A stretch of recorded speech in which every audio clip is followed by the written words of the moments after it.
Good morning and committee in 2026.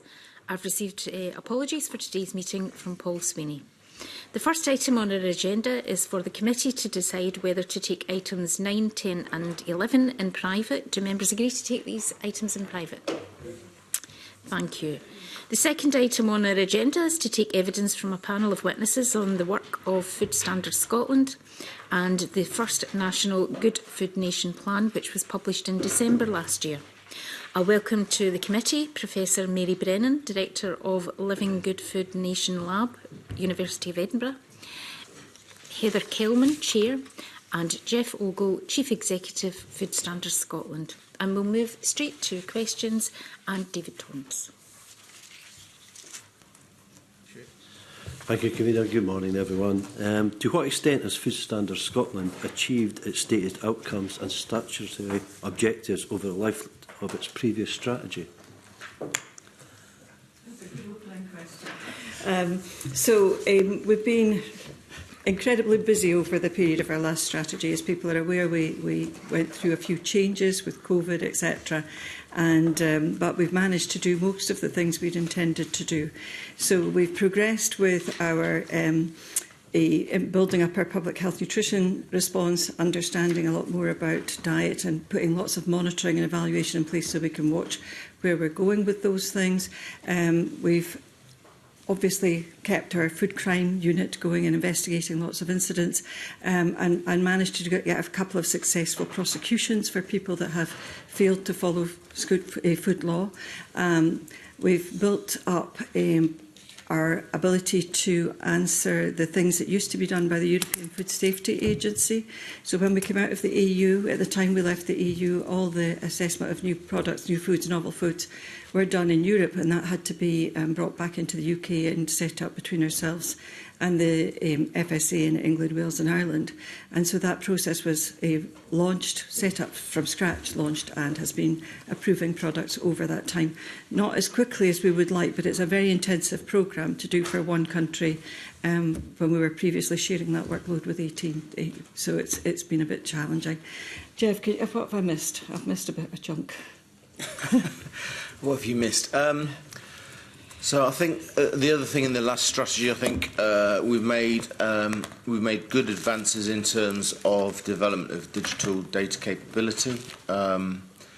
So we're now able to, for example, we used to produce a report on shellfish that used to take about 6 months. It now takes about 6 minutes. So we've done quite a lot around that sort of delivery in terms of data and digital. I think the other thing we've had to do and done quite successfully, I think, in that period is deal with the financial situation we've been left with, because throughout that strategy period we pretty much had a flat budget. So the level of efficiency challenge has been pretty significant during that time as well. But we're still, without repeating what everything Heather said, I think we have done pretty well against what we set out in terms of strategic outcomes. You know where I'm going now, so could you describe and explain the mission and outcome of the new strategy and how it was developed, and how has your outlook on the role and remit of Food Standards Scotland changed over the past 5 years? So everything that we do in the strategy is drawn from the Act.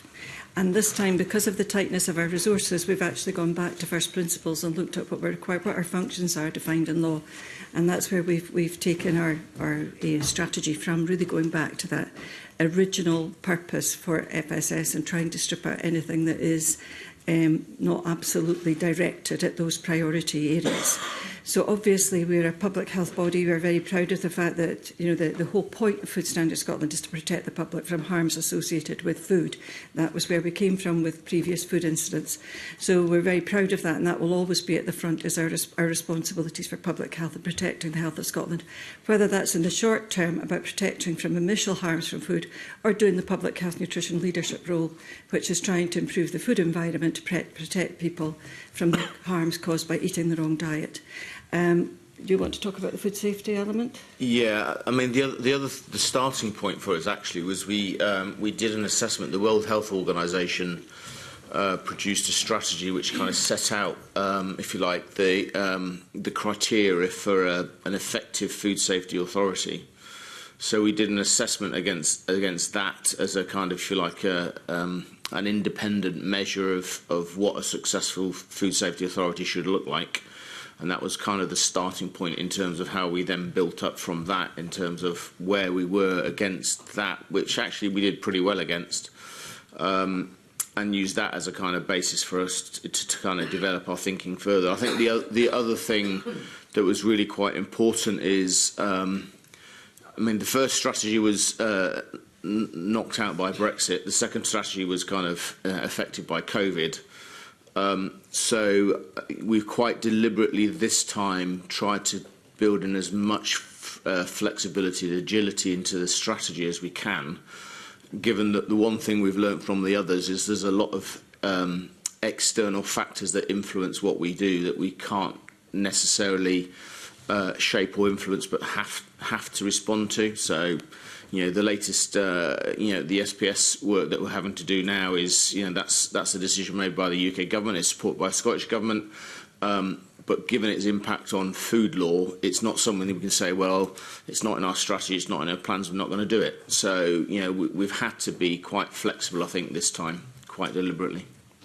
And our final principle is about public service reform and just demonstrating that over the next period we will do everything we can to make sure that the public service delivered in Scotland is efficient and effective, and our Big Safer transformational programme is a major contributor to that. My final question is, what particular challenges do you face over the next 5 years for your organisation?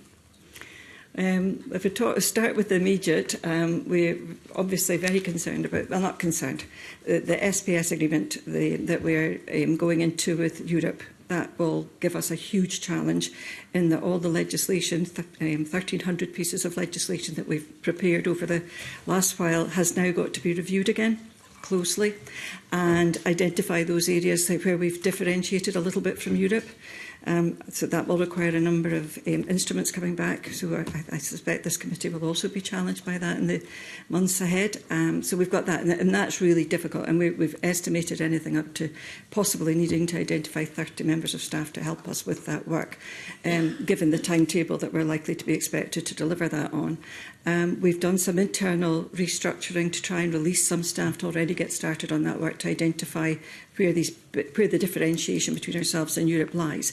So we're doing that. I think the second big one is our Safer programme, where we're looking at the challenges that have been presented across Scotland by the reduction in our environmental health capacity across the local authorities in Scotland and the need to still deliver an effective food law enforcement system. So we're looking at data, digital analysis, intelligence and trying to modernise the whole system. So that will take us in total an estimate of 5 years but we've started, we've got the ball rolling, and that will be a huge transformational programme. Our programme board has 30 odd members on it because we have to have representatives from government, COSLA, local authorities, industry. You go on. It's a big transformational change programme, but very exciting, and I think that Scotland will reap the benefits of that in terms of both internal and external standards being demonstrated to be better. So that's another big challenge. Budget, but that's the same as every part of Scottish public sector life, that we are very grateful for the additional funding that we have got coming into this next year's budget, but it will still be less than what we've spent this year by about £1 million. So we've got a challenge again on finance, but we're working very closely with government to try and see what can be done to balance off that thing about us trying to deliver our legal functions, having new challenges coming at us, but still actually keep a balanced book at the end of the day and not stress our workforce too much by overworking them.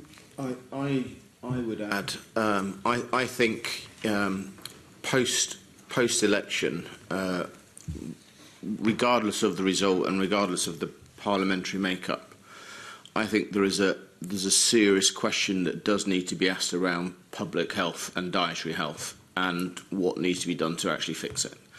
Because it is quite clear that whatever the solutions are, they cannot be fixed in one parliament. They are, you are talking about a 10-15 year cycle, which naturally means it's more than one parliament. So when you actually look at dietary health, I mean the DISH report on children's health we published last year I think that's a real serious wake-up call when you actually look at what that's saying about children's diets in Scotland.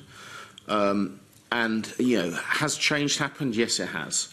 Has it been fast enough? No, it hasn't. So I think there's a real question around the pace of change when it comes to dietary health and the role that FSS has in terms of monitoring progress and pushing an agenda that says we really need to get very serious about addressing public health and dietary health in Scotland. Thank you. No further questions. Sanders Gohami. Thank you. Good morning, panel. So £4.4 million is there to support local authorities, health boards and newly established Scottish Food Commission. So my opening question is, what is the total administrative cost of the Commission?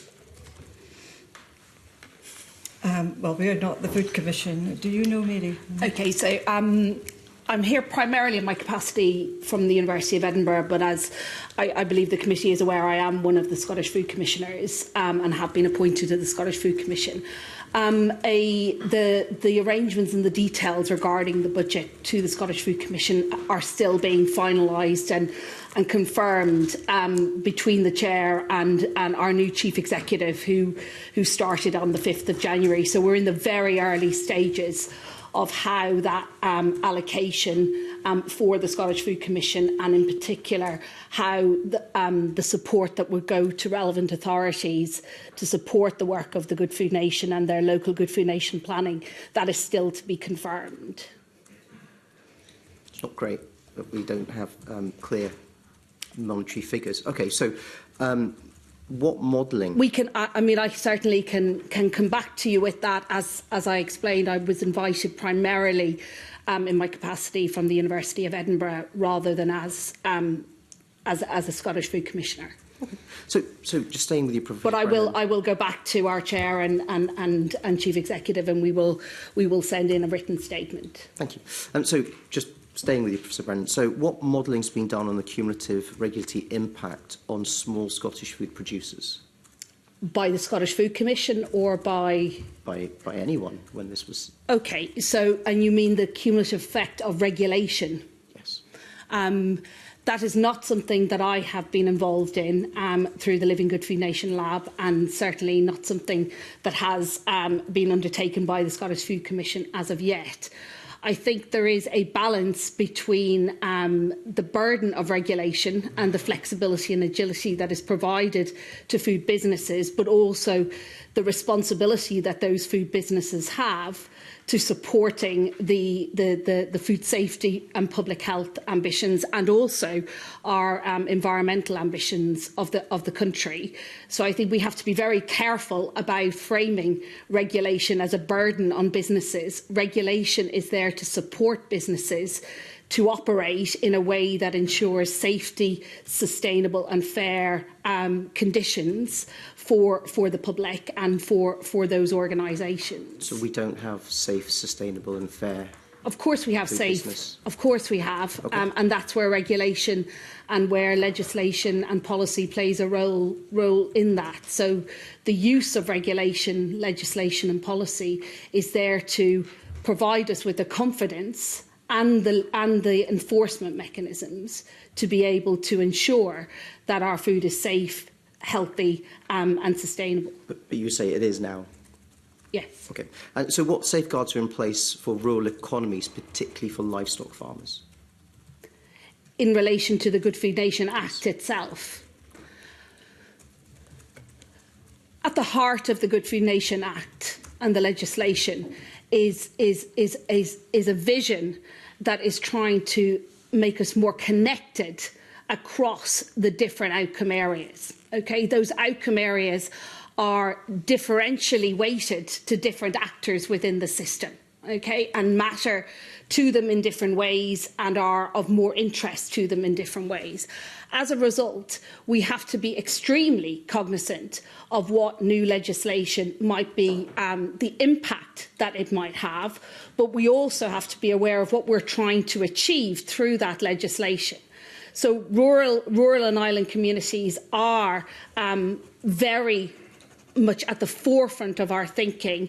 Certainly within the Living Good Food Nation Lab, we are actively engaging with island relevant authorities as well as rural relevant authorities, as we are with all of our relevant authorities, to understand and meet them where they are at currently, to help and support them to really understand what the Good Food Nation Act and the requirement to undertake and produce Good Food Nation plans means to them, and how they can use that in a way to be able to better understand how their way of what food means to them, and how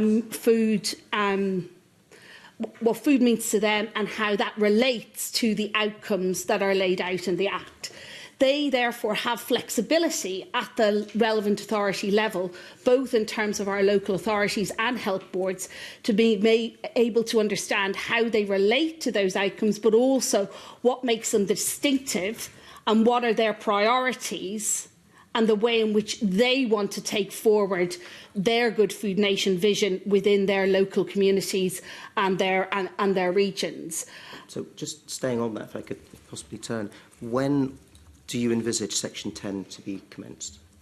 I can answer that vaguely.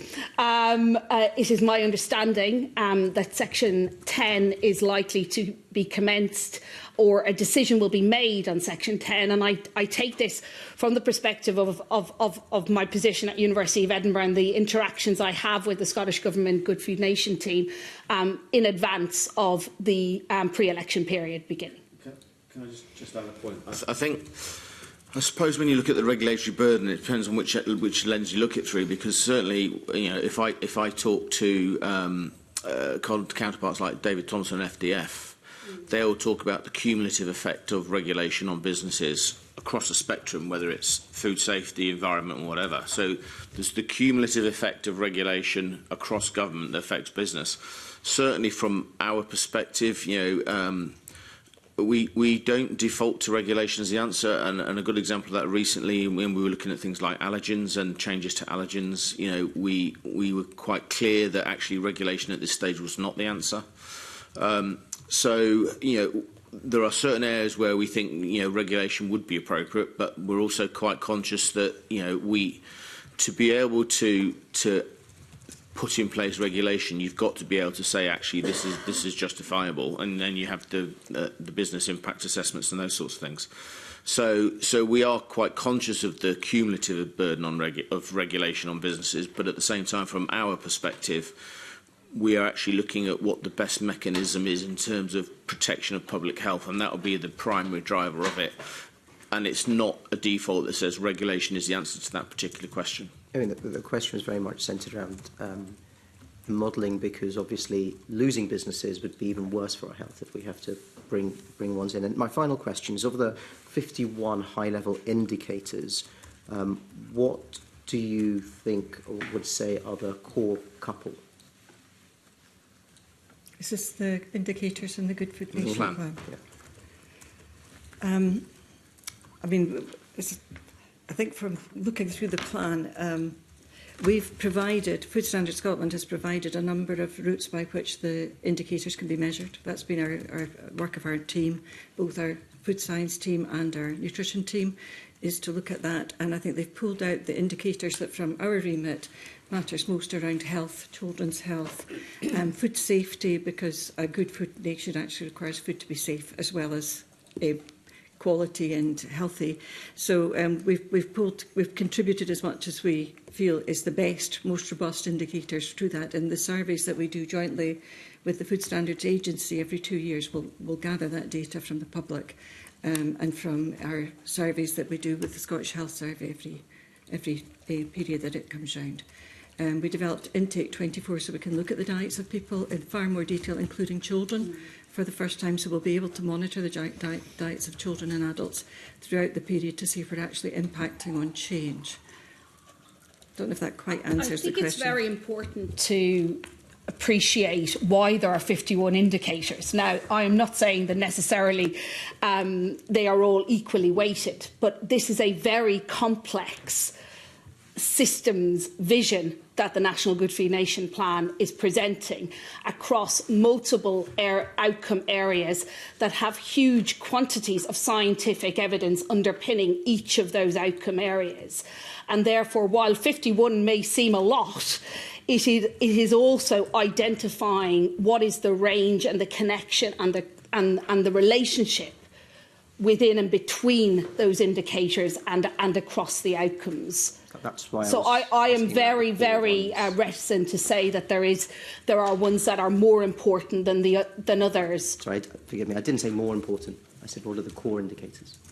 I think those 51 are the core indicators in terms of the way in which the process, certainly the way in which the process has been undertaken and the way in which that final and now published first National Good Food Nation Plan has been consulted upon and scrutinised. I believe that has reached a sort of, I suppose, a consensus or a position that the community of practice are in agreement with, that helps us understand the direction of travel, understands progress and understands whether we're moving collectively towards delivering a good food nation for Scotland. I suppose for me, part of the question is what is a starting point, but given what I've said earlier on, I think, from my perspective in terms of our responsibilities around public health, I would say the indicators on children's health should be the primary focus, because I think that is the trajectory where you can actually do something about. And we have the evidence now in terms of the nutritional state of children's diets. We've got the information around the levels of obesity of children at P1 right through.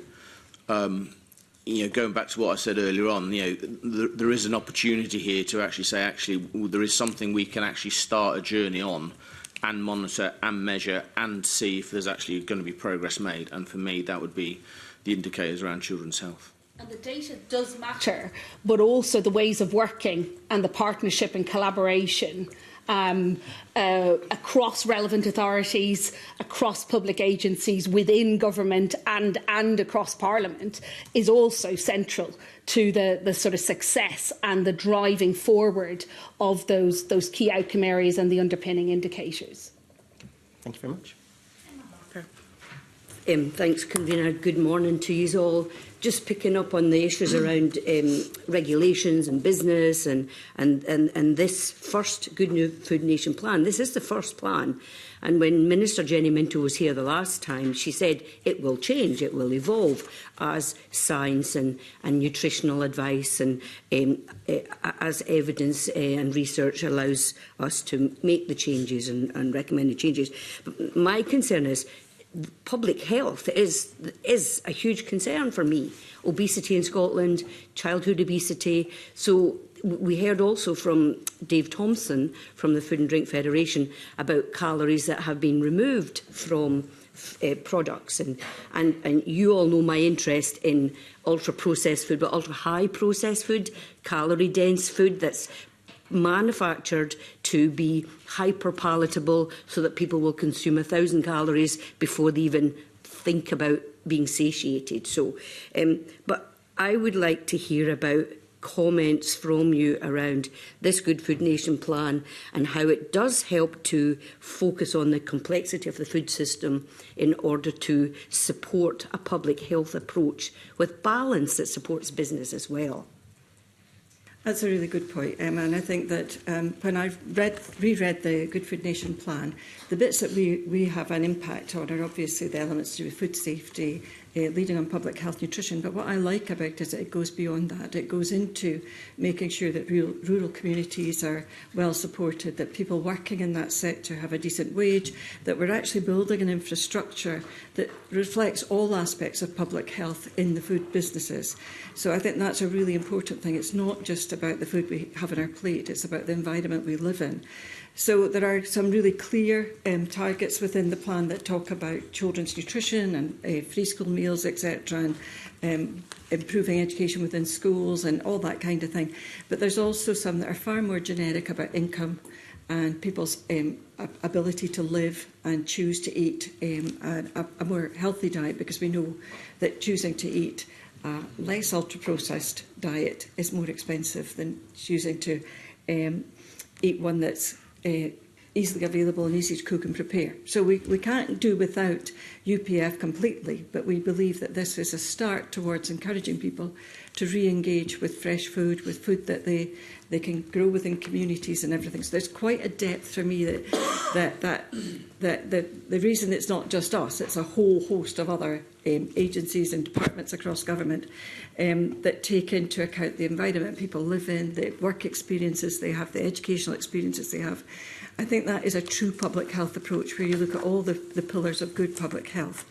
And I think that we've got the opportunity here to work across local authorities, health boards, industry, primary producers, and look at what we as a nation produce to eat and put on our shelves and then ultimately eat at the end of the day. There's actually also other things that are weaving in from what's happening in the UK food strategy with the Healthier Food Standard that's being introduced, and I'm really pleased that's being talked at a four-nation basis because industry can't really work in just one of the four nations around the food industry.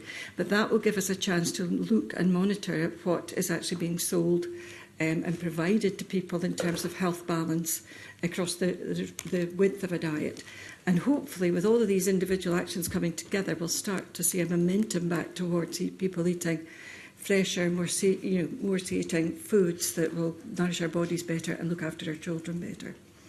And obviously, as part of all of this, we need to make sure that people aren't living in food deserts where they don't have access to food that they can cook quickly and easily, because it all intermingles with the cost of living crisis when it costs money to turn on the gas burner and cook a meal and all of that as well. So I think part of, for me, the Good Food Nation plan, again, this is the first plan, is so that people can start to raise awareness and work together to look at what we can do to shift issues of obesity, childhood obesity, and try and address that.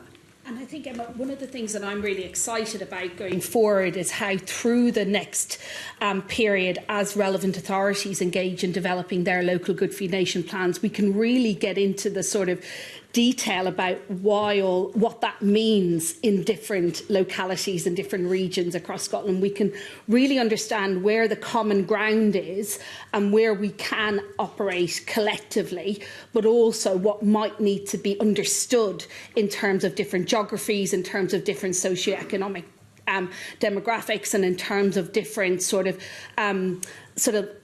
working practices and lifestyle sort of options that people have. So I think what we get through these local Good Food Nation plans is a sort of chapter from every part of Scotland that is telling us about why food matters to them and how that specifically in this case relates to dietary and public health, but also the tensions that are there between why high processed and ultra processed food has become so much a part of, and I include myself, so much a part of our everyday food provisioning practices and how we feed ourselves. Mm-hmm. Okay, thanks, convener. Do you want to move on to the next theme, Ms. Harper? Aye, sure. If we're already there, thank you. Thank you. I'm glad you're here today because I have a great interest in this subject. So. This is about, I know I've raised issues previously about the NOVA classification, Carlos Monchero's work in Sao Paulo in Brazil, and looking at how do we define ultra-high processed food or ultra-processed food, which is more commonly known. I'm interested in when that work was done, it was 2019, I think, the evidence included that reducing salt, fat and sugar was the way to go, because that is where, like, ultra-high processed food contains high fat, sugar and salt. So I'd be interested in any recent evidence that supports or refutes the findings of the NOVA classification and what more can be done, because I know that ongoing research is made, because NOVA has been criticised as well.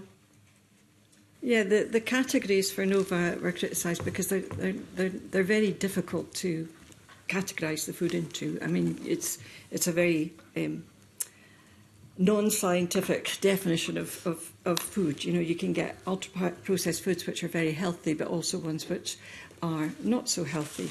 So I think that what we have to be mindful of is keeping, and it's in our strategy actually, that one of the things we are going to monitor throughout the next period is the debate and discussion in emerging research around UPF.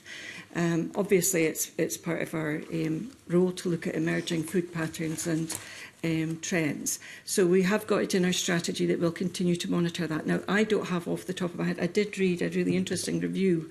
I think it was in, I can't remember which magazine it was in recently, and I can't remember that off the top of my head, but I'm very happy to have that circulated. It was, again, a sort of, there are some bits in Nova that are useful and other bits that are still getting criticised within the scientific community, but I'm not completely confident that I would remember the details of that, so I'm happy to circulate the paper with you. Or get Gillian to provide an update.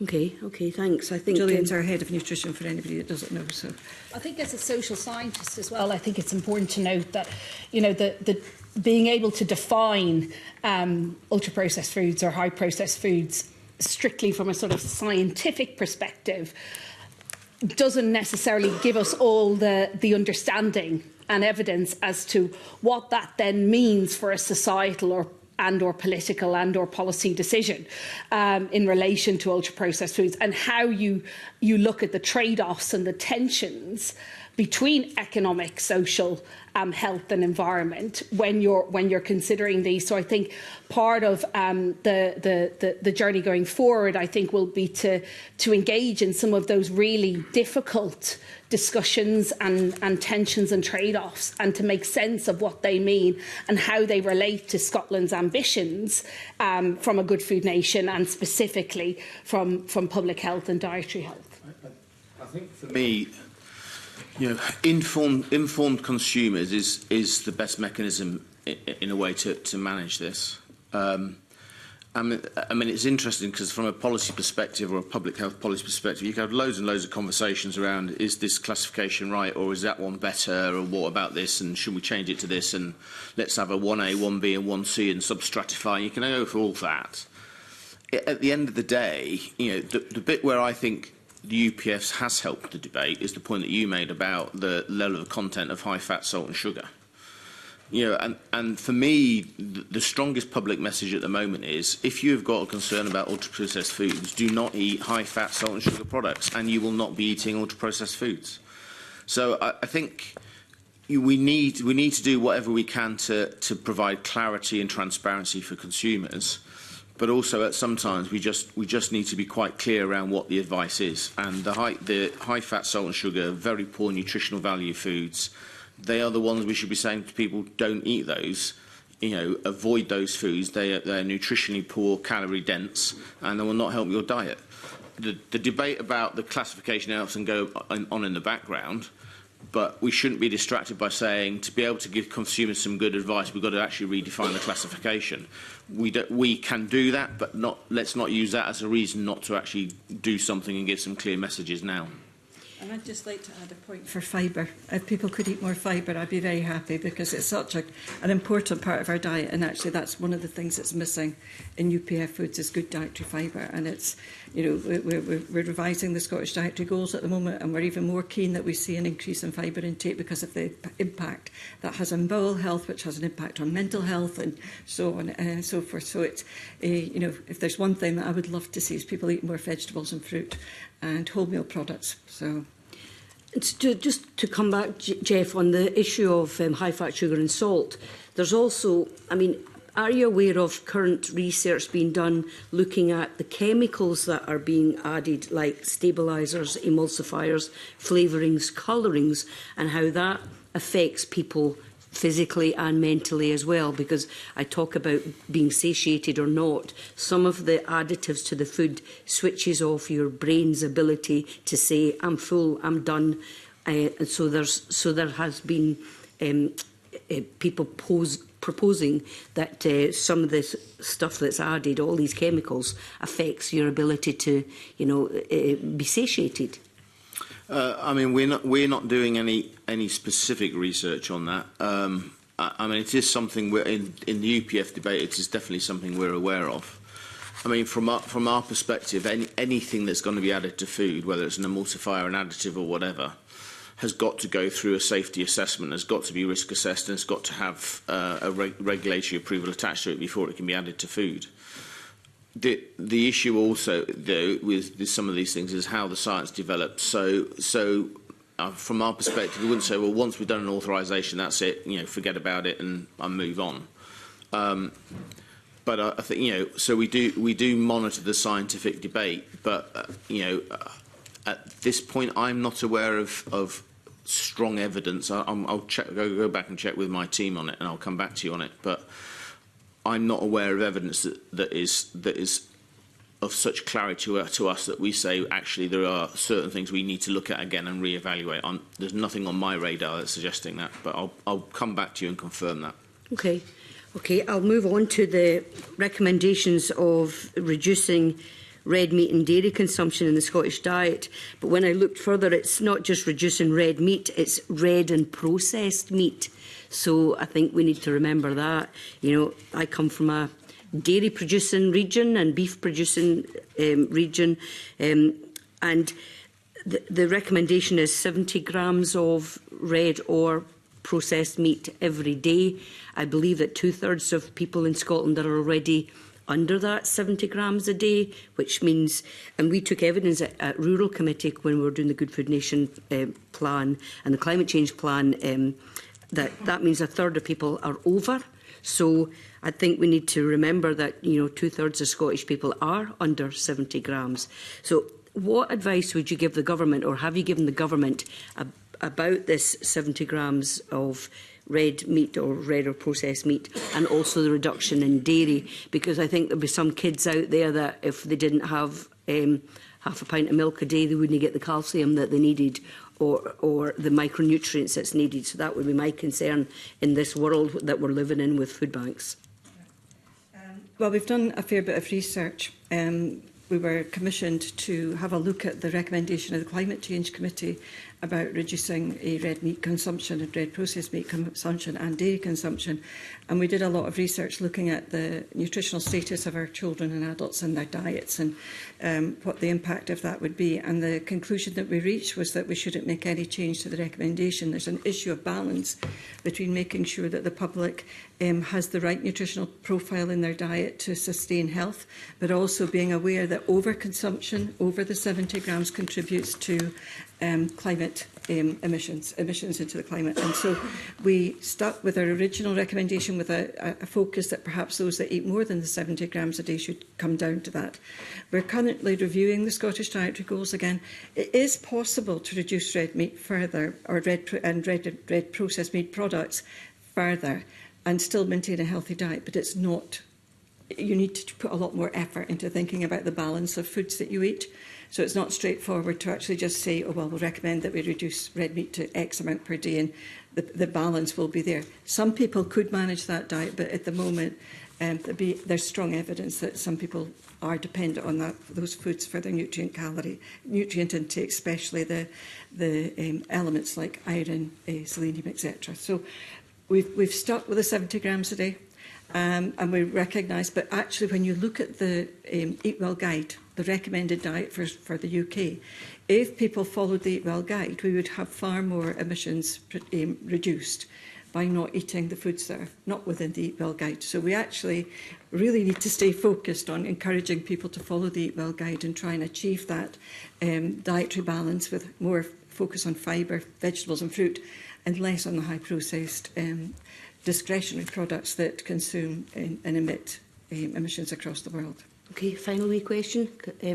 It's just basically, what do you envision Food Standards Scotland's role to be to help support the implementation of the Good Food Nation legislation?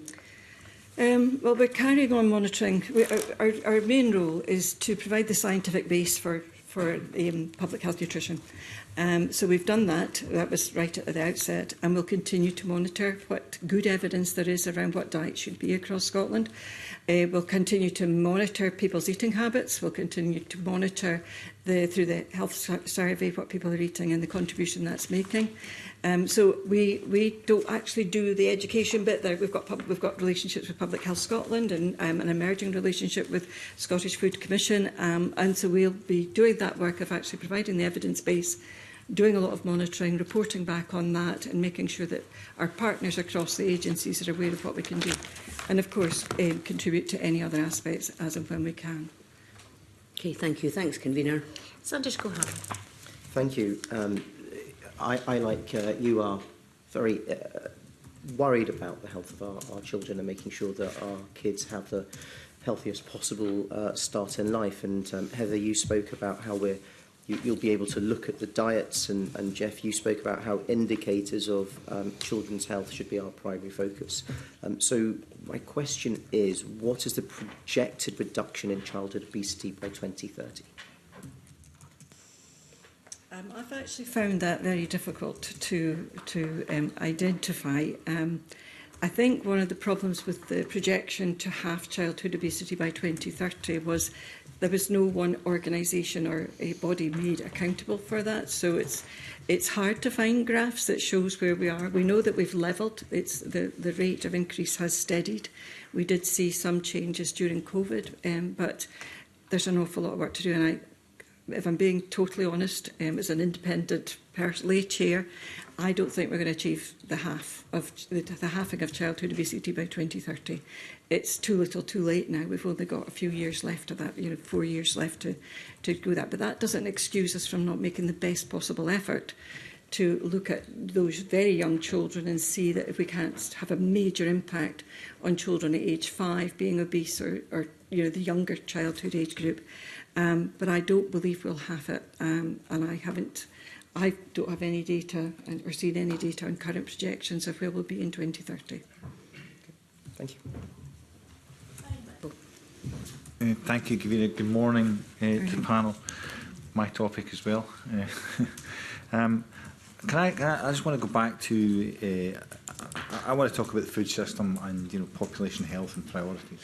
I think that should be the driving force of everything we do within this particular area. I do have real concern among the way in which the reduction in red meat is being discussed and the impact that can have on health. I know, Jeff, you said, which I think I completely agree with, one of the measurements we should do is around childhood health. And my issue is that in discussing, and I don't even know what we mean by meat. We've said meat and processed meat. Surely we should be reducing processed meat rather than meat. But the issue I have with the way in which this is being discussed is that with 2/3 of people not having enough protein in their diet, and my concerns really, especially around young girls, and the need for the iron and iodine and all that meat gives you in your diet. Too much red meat's bad for you, but too little's really bad for you as well. So the way in which we were discussing this concerns me, because we seem to be, and I know that one of my colleagues has come on to this around the climate impact, which I would argue against as well. The way in which we're discussing this, my fear is we're driving poor diets worse. There must be a better way of discussing this. I don't know what you think. There's an interconnectedness, I think, in terms of certainly our focus is very much in terms of the dietary impact of the recommendations. And you're absolutely right. One of the problems we got in Scotland is because the diet is so poor. The impact on nutritional health from implementation of those recommendations was actually a very big factor in terms of where we ended up in terms of our own conclusions and recommendations. The other factor around this is the behavioural and the social science one. It's all right saying, okay, we should cut red meat, but if you don't do things that actually change behaviours at the same time, so you don't switch off the demand, you just effectively ruin your own supply and your own industry and import it from elsewhere. So in climate terms, you're not actually making any difference. Correct.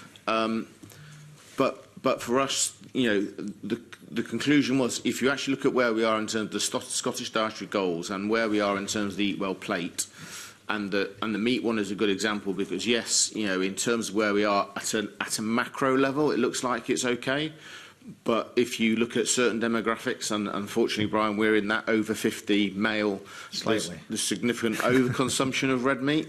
So it's not a uniform number in terms of how you've actually got to it. So, you know, I think it's young girls, teenage girls have definitely under-consume on red meat.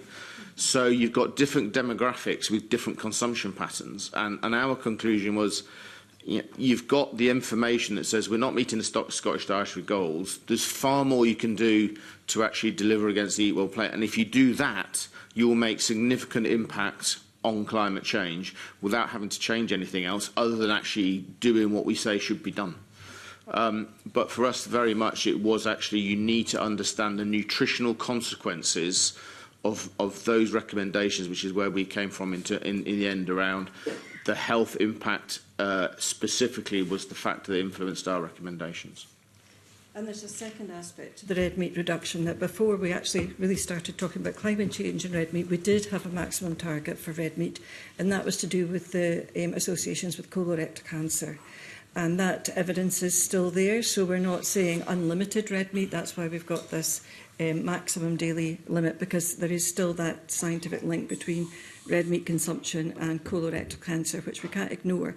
And I think if we stay focused on saying that the Eat Well Guide is the best balance that we have got in terms of what people should be eating every day to achieve good public health, good individual nutritional health, and also to impact on climate change, then I think that's the right balance to get. But we're not taking that recommendation of saying a maximum of 70 grams, because there is that risk that has come through directly linking red meat and red meat products with colorectal cancer, and that's the limit that we're at the moment. But so it's always a bit of a judge with nutrition and diet. There's no such thing as one healthy food. You've got to eat a healthy diet, and I think that's where red meat has its role, particularly in our young growing population, where they require the iron and the other minerals that's in red meat to help them grow to their maximum potential. And we're already falling behind the rest of Europe in terms of growth predictions for our young people in Scotland and the UK. I think, I mean, you're kind of agreeing here. I think that, you know, it's not the 70 grams that worries me. It's and you know, to your point, Jeff, of those of us crept over 50, some of us have crept over 60. You know, I would suggest that the people in this room understand diet a lot better than the majority of the population. It's not that difficult to. I mean, and I come from a time in life where, you know, 50 years ago, you know, it was meat and veg, you know, and potatoes. You know, that was the standard diet, and there was a lot less obesity back then than there is now. So I would suggest we're focusing on the wrong thing here. It's what's happened in that interim time. You know, the fast food, the salt, the sugar, the fat. It's that we should be focusing on, rather than this. And we're going to have an argument around climate change soon, because I don't agree with it either. It's about getting back to the basics of eating what we grow, what we produce within our country. We're very good at dairy. We're very good at beef. Very good at root vegetables. Very good at fruit. And if we you know, if we could go back to that kind of basic diet, it would solve a lot of the issues. I agree, and I think our social scientists here might add in a bit. Part of the problem is that we've got a food industry that is really pushing snacking and a culture in young people. I'm very good at it as well. By the way. They're very, very good at it. And you know, young people today are not encouraged to sit down and eat a meal. You know, it's this snacking on the go that's recommended. The issue of high protein snack bars to try and get round some of the, you know, to try and grab that nutritional message, but in a way that is not a meal on a plate.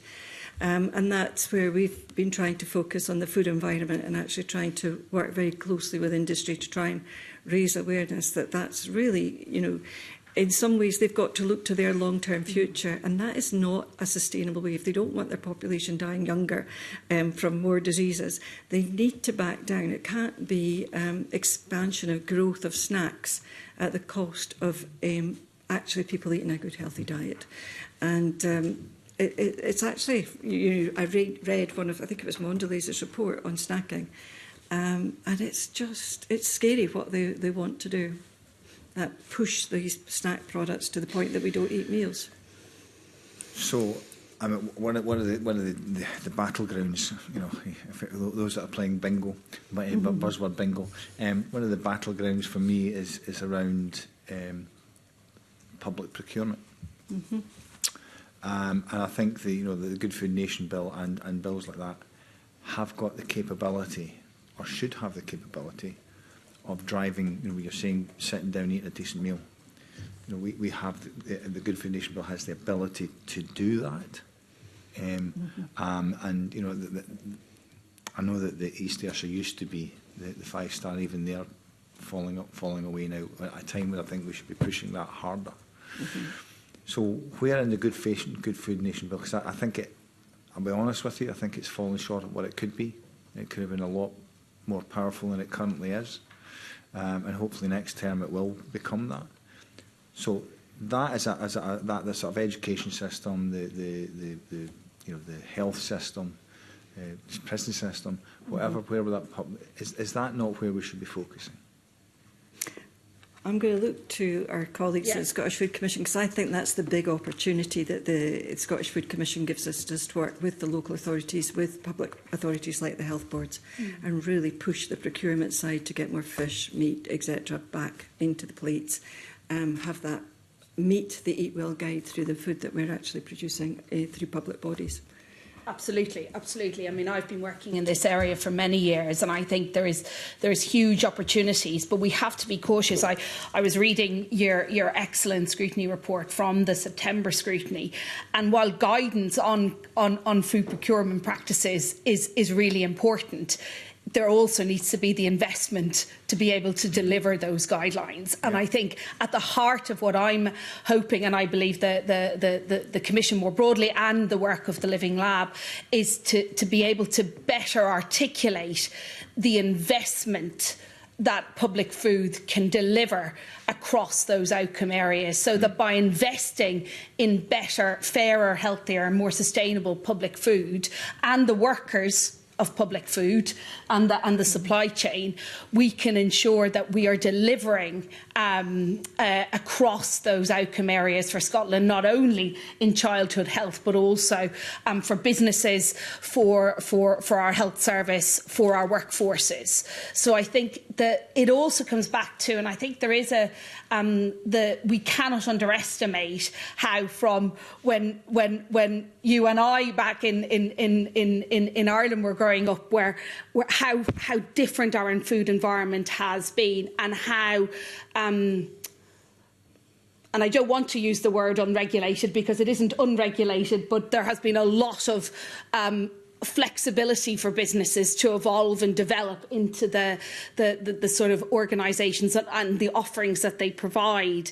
And that has completely transformed the way we think about food, how we incorporate food into our lives, but also how we value food in our day-to-day practices. And that includes how we value the school meal, the school lunchtime, and how we are investing not only in the food and the people, but also the space in which that eating is taking place. I think that is also the same in the health service. And I'm really interested in how our local authorities and health boards, and one of the questions we've been posing to them, is to really think about those food service that food service delivery that is under their remit, is part of their responsibility, that they are delivering, and how they can reimagine and invest in that, so they can support their own local economies, their communities, and lift up the public health and dietary indicator, or health of their populations. I think it's a hugely important part. They are up for. I think they are up for it. The resources and the finances are one of the major challenges, and I think Public Health Scotland in their new strategy talk really strongly about trying to prevent future ill health. And I think we really have to think about how we reframe what it is we are investing in public food, and how that then can help us drive forward across our outcome and transform the Scottish food system. Yeah, I 100% agree. I think that investment, not investing in that is a false economy. And I think I don't know if you agree with me, one of the issues we have is that we can't think cross-portfolio. Yeah. So the cost of an education or the cost to a council is not reflected in the additional cost potentially within the health, or the potential cost of not attaining at school what you could do. My only concern round about here is again back to this point of needing to import by changing the way we diet, because there is this thing about more fish in your diet, which is I absolutely agree, but we're also cutting quotas of fish because we're overfishing. So we have there are a lot of tensions here. So again, I'm coming back to this point of eat what you grow locally, and because that speaks to food security in my view. So again, I'm back to this my concern around the conversation around reducing red meat, when actually what we should be reducing is processed meat. I think increasingly the discussion about security, sustainability, health and food safety are all interlinked, and you can't talk about one without looking at the other. I think from my perspective, I think the security and sustainability is generally the thing that kind of catches the attention. Safety is quite often seen as a given, whereas actually, security and sustainability issues also impact on food safety and impact on health. And on issues like things like procurement, you've got security of supply, because if you haven't got security of supply and you can't supply hospitals with food, then you've got another problem. So there's an interlinking of all of these things around how they actually work together. But I think there is something about how we actually bring that focus and that interlinking to say actually it's kind of splat the rat. You hit something over here and you've got a problem over there. So I think certainly within FSS we've been talking about the linkage between all of those. We've primarily got a focus on the safety elements of it. Security and sustainability leads are with Scottish Government. But you can't look at one without looking at the others. They are all intertwined, and I think again we need to get better at actually making those connections in terms of actually understanding the consequences. And I think that's one of the advantages of a Good Food Nation plan in terms of the way it's actually it requires government to look across the board, across the portfolios in terms of impact. Is a bit of an opportunity to kind of put issues around food higher up the agenda in terms of the focus. Okay. So much to get into, Convener. I'll leave it there. Thank you. Gillian Mackay.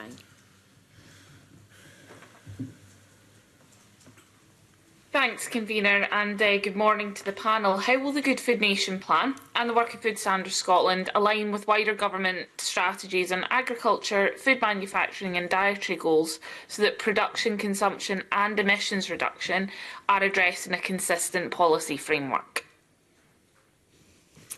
I can start. You can start. If that helps. So I think central to, and this is a bit of a complicated answer, central to the Good Food Nation Act was a legislative mechanism within that that is known as specified functions and descriptions.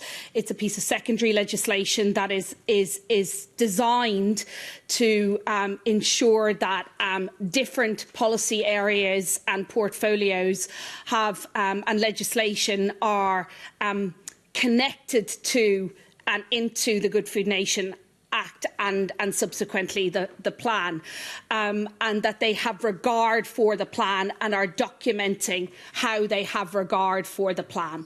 So I think there is that. Now, you may be aware that secondary legislation was withdrawn and will be relayed before Parliament after it has been revised. So there is quite a bit of work still ongoing in that area, though I think the scrutiny process raised a lot of issues about the importance of being able to ensure that not only are portfolio areas aware, but we're also understanding the gaps between them and the relationship between them, and how Parliament undertakes scrutiny across multiple committee remits, as well as how Scottish ministers are working more collaboratively together.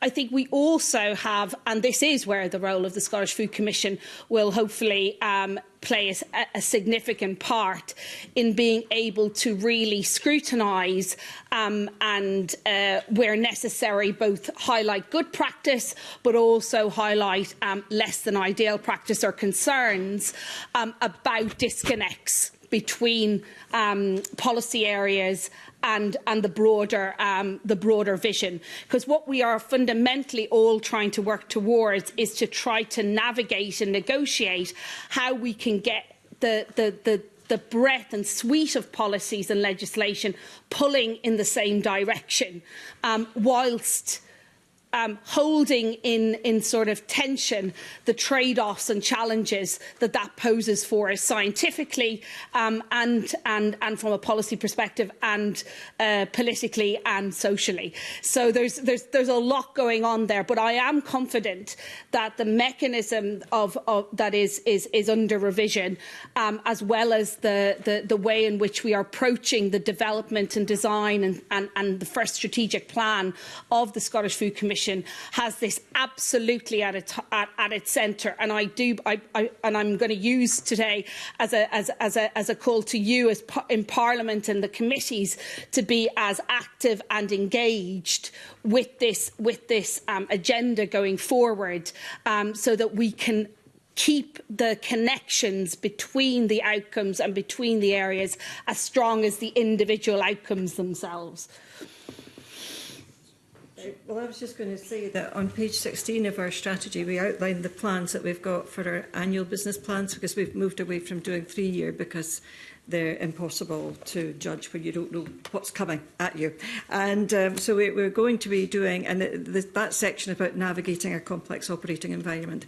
And we've basically set things up. We now don't just report to this committee, we try and meet with a number of other committees, whether it's the rural or criminal justice. We're now going across a number of areas of government, just trying to link in the bits of intelligence, data and understanding that we've got, trying to raise awareness of what research is going on. We work very closely with government on the strategic research programme, working with our food institutes across Scotland to try and bring new issues of research in that will help support Scotland to develop that kind of mix of locally grown, sustainable products that will feed our nation in a healthier way.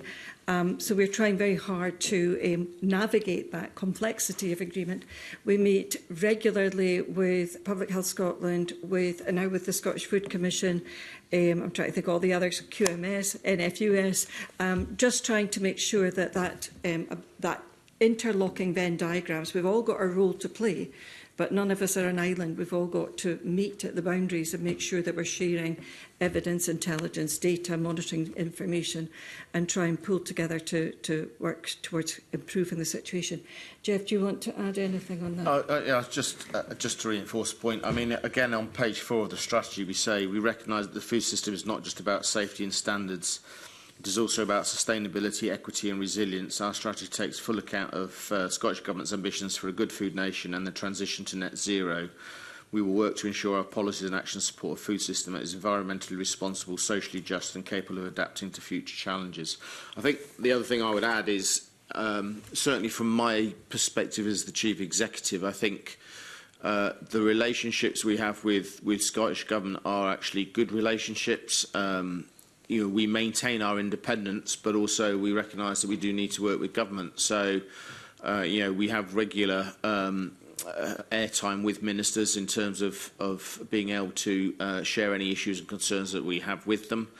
But equally, you know, we will challenge the government where we think a challenge is appropriate. So I think that is a kind of a healthy relationship and a healthy tension where it needs to be. And we have that similar relationship with food businesses and food industries across Scotland as well. I think that's the advantage that we've got in Scotland over the rest of the UK with keeping the Food Standards Scotland, including public health, nutrition, food labelling and the food safety and standards element together. It means we can actually work right across the whole food chain to try and influence where we can. Not always successfully, but we do try and influence beyond our boundaries. In the development of the National Good Food Nation Plan, and I'm already seeing this in terms of the sort of innovative cross-relevant authority groupings that are coming together, I am 100% confident that the civil servants, of which there were hundreds who were involved, including those who led it, have had what they think about their way of working fundamentally challenged by the journey that they've gone on. And I think they've made that actually much more explicit in the final plan about what the Scottish Government and the civil servants, so central to that, what their role and how they have to evolve their way of working and their way of doing, and to an extent their way of collaborating and partnering with the wider sort of policy and public agency ecosystem. So I think that's been a hugely valuable outcome of a process of producing a plan that is hard to necessarily measure, but is absolutely there. Okay, thank you. We've covered previously in this session and in other sessions of the committee how we reduce emissions from food, but there's also the other side of the coin of increasingly poor weather. We've seen repeated patterns of flooding in places and things like that. What is there in the plan to do that mitigation piece for where there are localised flooding issues, other climate change impacts on the food system here? I'm very much in agreement with some of my colleagues about eating locally produced food. But if we continue to see some of these patterns, that will become more difficult. So what is there in the plan to make sure that we have that secure system and that mitigation if we do see some of these impacts increasing? I think, first of all, I think Jeff mentioned earlier on that it's SG that's responsible for sustainability and food security. That doesn't mean we're oblivious to it. And we do spend a lot of time discussing food security, in particular, and food sustainability. And the research programme obviously has also been looking at that. The strategic research programme has been looking at that too. But really, it's not something that we drive forward on. And I'm not sure, there are elements in the Good Food Nation plan, but... Yeah, I mean, I suppose it's not strictly within the remit of the Scottish Food Commission, but it is clearly a pillar of an outcome of the National Good Food Nation plan, but probably more importantly, Gillian, the local Good Food Nation plans, where local authorities, in particular, are able to articulate the impact that climate change is having on their geographies, having on their rural businesses, and having on their capacity to produce food securely and consistently. It's also so part of that is them being able to articulate how farming and horticulture, importantly, is evolving within their local authorities, and the way in which climate change is impacting that. I think it then connects into that wider understanding of how farming and agriculture and crofting is evolving across Scotland. So I think through this work we will have a much better understanding of the way in which food production is being impacted by climate change, not only from a sort of weather perspective, but also from a sort of business perspective, from a sort of security perspective, from a logistics perspective, from a infrastructural perspective, and also from the sort of well-being of communities. So I think it is more integrated in that context, but we will, of course, similar to how Heather and Jeff are talking about and are already beginning to work and engage closely with the other agencies and with the specialist scientific evidence as it stands currently. That's great. Thanks, Convener. And good morning to yourselves. I want to spend a little bit of time talking about food processing, food safety and food crime. And if we think about those three topics, I'm wondering whether there's any synergy between addressing those issues and the creation of a good food nation, or are there any tensions that can develop along the lines of those aims of ensuring that we've got food safety, that we're addressing food crime and that we have safe food processing?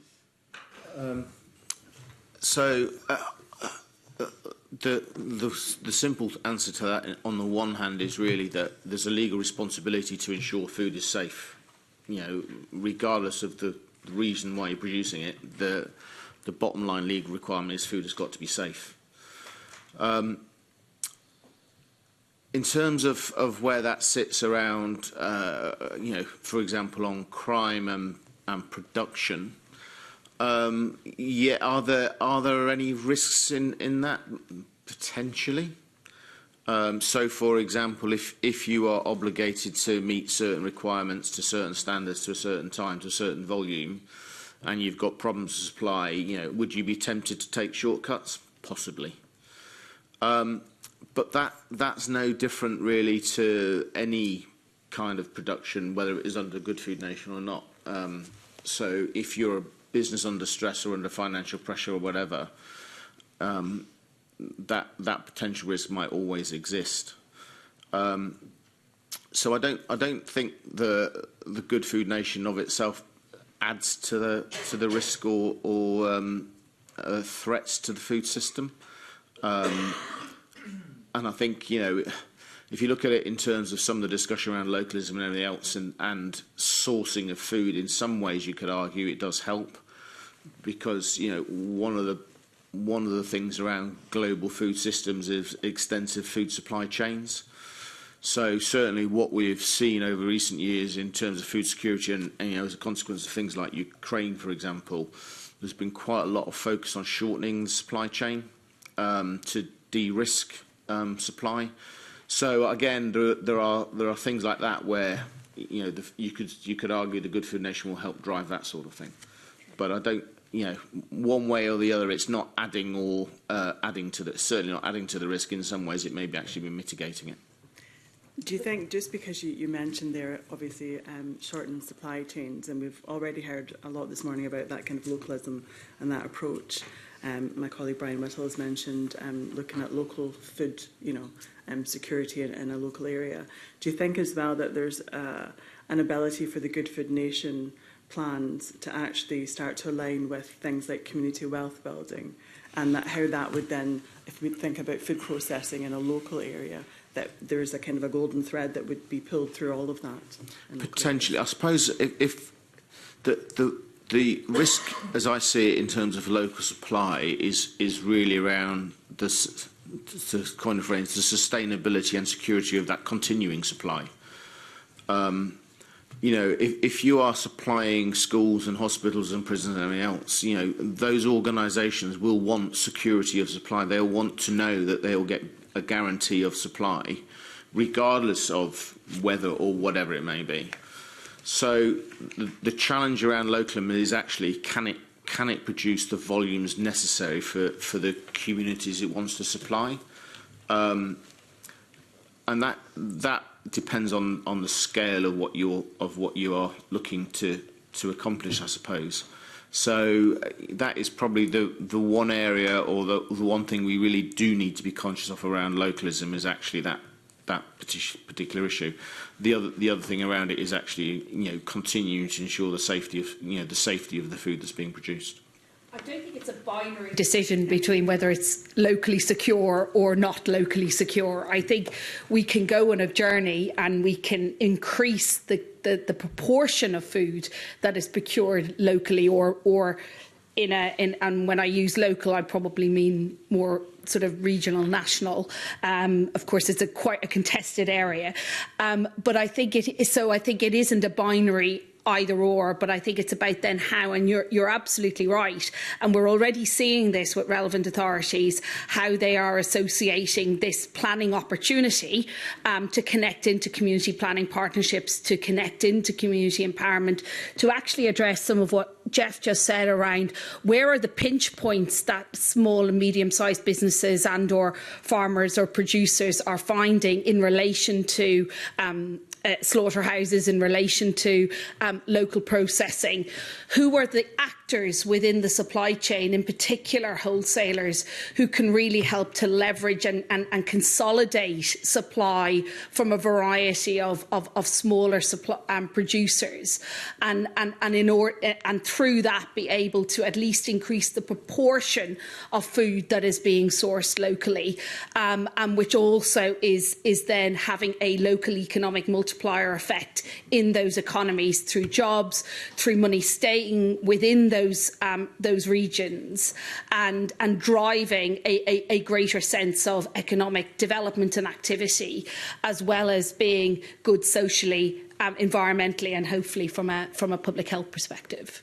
Thank you. That's very helpful. And I think if we stick with food safety and food processing, one of the things that I was interested in reading the papers was the fact that, according to recent lab report data that's available, we understand that foodborne pathogens over the last 5 years have kind of remained static in terms of their detection rates.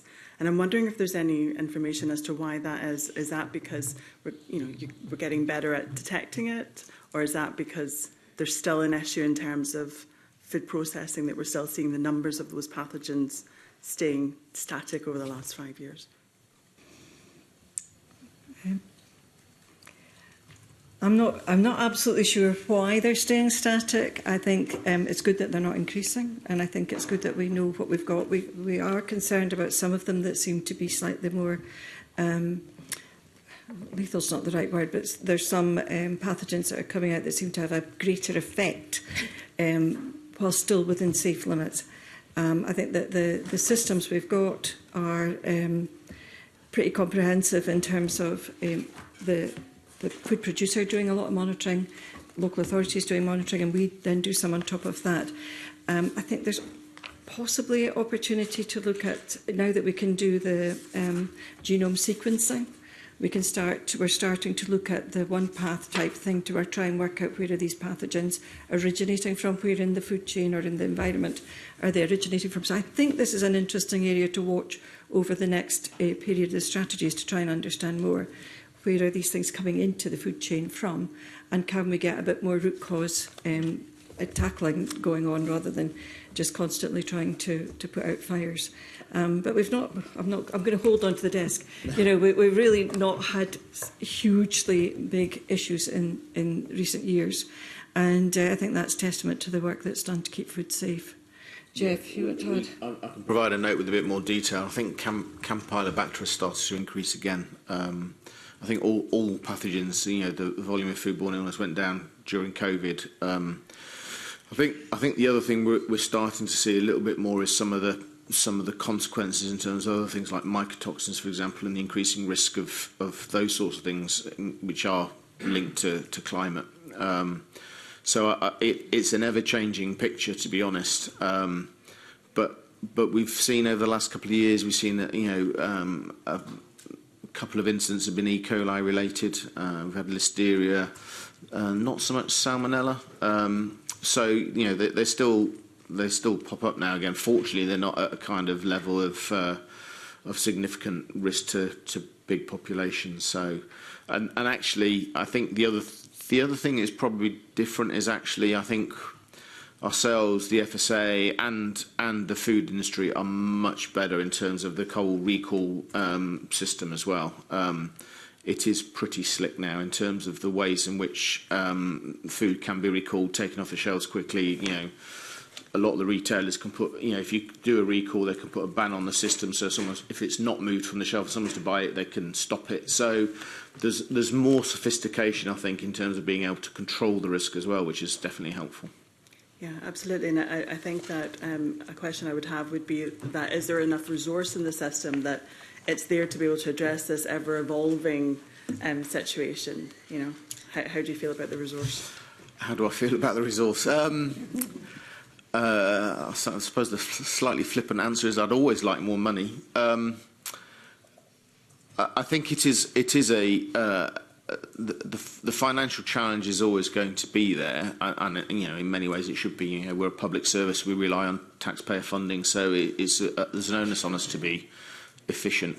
I think where there is big opportunities is where we are trying to invest as much as we can is in data and digital, and using the wealth of information and the data we have to be able to actually do the analytics and the predictions. And the other thing I would say we are much better now than we were at the beginning of the strategy period is on things like horizon scanning and being able to anticipate where the risks might be coming from. I think we are much more sophisticated in that now, in that kind of preventative mode of being able to spot where the problems might be coming up, and then putting in mitigation before the problem arises. So again, that has been down to our kind of use of data and digital, and being able to be a bit more forensic in terms of where we focus our attention. I've got a couple of questions around about food crime now, and one of them, when I was reading the papers again, I was struck by the fact that a lot of food crime is actually undertaken by people who have legitimate roles within the food industry, and that allows them to perhaps exploit the industry itself. So how does FFS approach food crime which is facilitated or organised from within the food industry itself? Is that a key strand that you have on your radar that you're? Yeah, I mean, there's a whole series of mechanisms that we use. So for our food crime unit, has a fairly big, relatively for our size of organisation, intelligence cell in it. So it is very much intelligence led. We have an investigation arm. We are very heavily involved in, there's a Police Scotland group which brings together a number of agencies and are involved in that. We work with the Food Industry Intelligence Network, which was set up after horse meat, so we work with them quite closely. We work with Crime Stoppers in terms of being able to get information from them. So all the initial investigation last year around illicit vodka, that came through Crime Stoppers initially. So and then the other thing is actually, intelligence we get from industry itself. I still think there's kind of more opportunity for industry to kind of be a bit more supportive in providing their concerns. But generally, the intelligence approach we take, the levels of cooperation we have with other agencies is really quite significant, and it's the collaboration that is really the key in this particular area. And certainly in terms of when we get to the kind of investigation, the relationships we have with the police in terms of prosecution and the fiscal is really important as well. So, our team kind of fronts up the food crime element, but there's a whole package of it. And the other important part of it is the local authorities as well, and the staff on the front line in terms of the information they provide as well is really important too.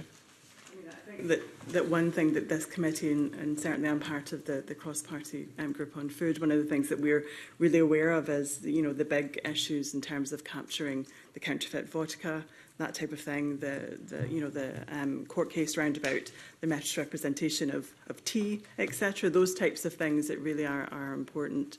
We're aware of them, and I guess you've kind of addressed the next question I had, which was round about that collaborative working with the Food Standards Agency and others. Do you have future priorities that are aligned with Food Standards Agency, and perhaps what are those future priorities in terms of food crimes? Yeah, we produce a joint strategic assessment. I think it's every 3 years. I think, which does take a kind of whole systems approach in terms of identification of where the risks are. So illegal meat, for example, is usually has been quite high up on the list. Adulteration. We've had adulteration of fish, for example.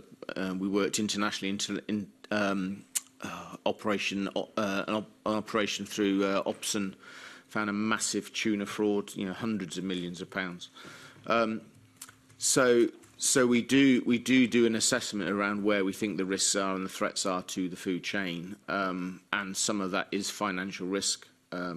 That is harder to kind of pin down and equate, because it's hard to make an assumption that says X number of businesses might be under financial stress. Well, yeah, okay, but how do you identify them and what do you do about it? So you have to be quite cautious as well in terms of not just making very broad assumptions that are actually hard to justify. So the other thing I would say is, the one thing we are very good at with the FSA, I think, is we do work collaboratively, because we know the integration of the supply chain throughout Great Britain, and we have, where necessary, mutual support of each other has always been offered if it's needed. So, from my perspective, I think actually, in terms of where we are internationally, I think we are pretty much leading the way. I think in terms of this area of food crime.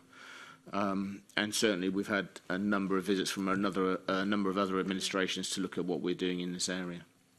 Thank you. That's really helpful. Thank you, Convener. Joe Fitzpatrick. Thanks very much, Convener. I just want to ask some questions about the Food Hygiene Information Scheme. There's been a bit of media coverage around the scheme in England, where they have a sticker that goes in the window, and obviously it relies on the establishment to change that sticker so that people know whether it's accurate or not. And I think they're looking at moving to an online system. On the face of it, we have an online system, so that sounds good until you actually try to use it. So you go to the website, and Food Standards Scotland website, and it's great. You can just put in a specific business, or you can put in a street. So I've typed in Canongate, and I've asked it to tell me which. Obviously, it's just pass or improvement required is the two things. I've asked it which businesses have a requirement for improvement. There are 7, and it's a range of different food premises. There's one in particular, I won't name it, that the reason it comes across to me is because it's someplace, a pub that I would have eaten in. Edinburgh's pub food scene is great. The inspection date was the 4th of September 2024. So what was wrong in September 2024? Is it safe for me to eat there now? Should I, this is meant to be about information. There's a link to Edinburgh City Council's food safety. I click it. It's a general page that tells me if I want specific information, I have to go back to the Food Standards Scotland. So I can't, without emailing the Council's Environmental Health, I don't know whether this is a significant reason that I wouldn't want to eat there. I don't know if it's been fixed. I don't know if it's something that actually, several people had food poisoning. So really, we've got a system which should work, and with modern technology should be able to be made to work so that people can actually have real choice. So I'm just keen to encourage you to look at how that could be fixed for the future, because it's not an information system just now. We're aware, but I'll let Jeff explain. I knew I was answering this from the look I got from Heather. Yeah, so I mean, there's a number of issues within that. You're absolutely right. I mean, on the first point in terms of assurance, if there was a safety issue or a threat to public health, the local authority in any business should actually take the action that's necessary, right through to enforcement to prevent that business operating. So the FHIS doesn't undermine the point about if a business should be closed, it should be closed. I mean, I think there are difficulties with the FHIS scheme because it is a binary one. It's like a pass or requires improvement, so I don't think it actually tells much information. The scheme in Wales, Northern Ireland, England is numeric, so you've kind of got some scalability around it. Which I think helps. Certainly as part of our reforms around the SAFER programme that Heather talked about earlier on, certainly the consumer information elements are key to what we want to do in terms of improving that consumer transparency, and reform of FHIS is actually one of those things that's in it. The difficulty we have, which is again one of the reasons why we have SAFER, is the capacity of local authorities.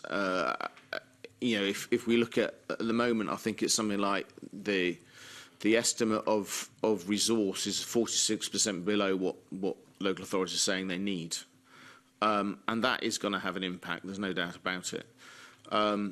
So there are issues quite honestly, about the frequency of visiting. But, you know, for a business that is on a required improvement notice or an assessment, the local authorities should be following that up. The process is they will go out, they will do an assessment, they'll say you require improvement, they'll identify whether the improvements are required, and then there should be a follow-up visit. So, if you wanted to give me the details, I could follow it up with the relevant local authority, but the process should be that requires improvement does also require follow-up. So that's the way the system is designed. This is meant to be an information scheme. So, I guess my point would be if it's being looked at, that's great.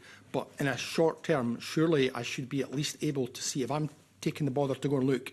I'm taking my friends out to eat someplace. I don't want them to get food poisoning.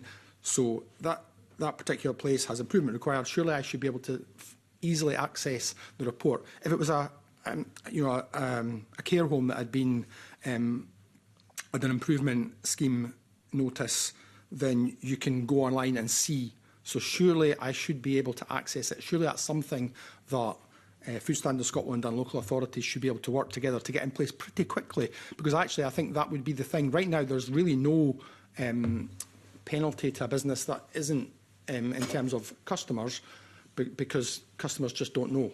They don't know whether they're going to someplace that's got great hygiene or not so great, and they can't find out what it is that needs improvement.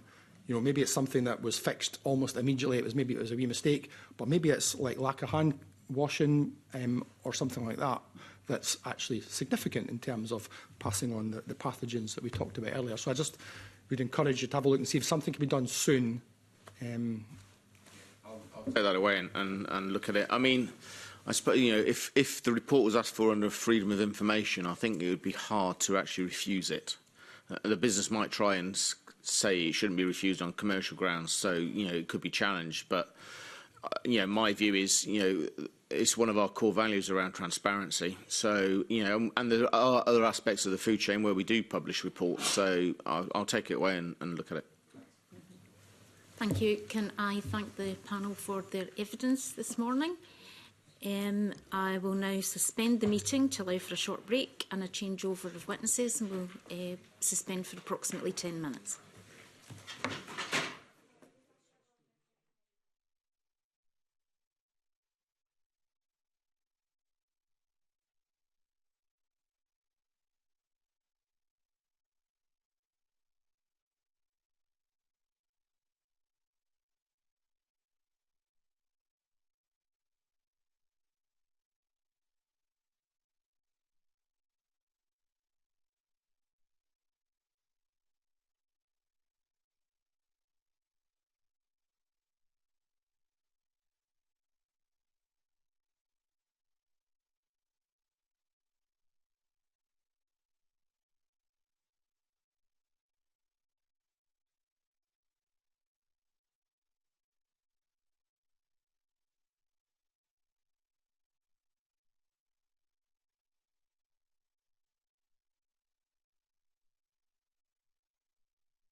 The next item on our agenda is consideration of an affirmative instrument, the Community Care, Personal Care and Nursing Care Scotland Amendment Regulations 2026.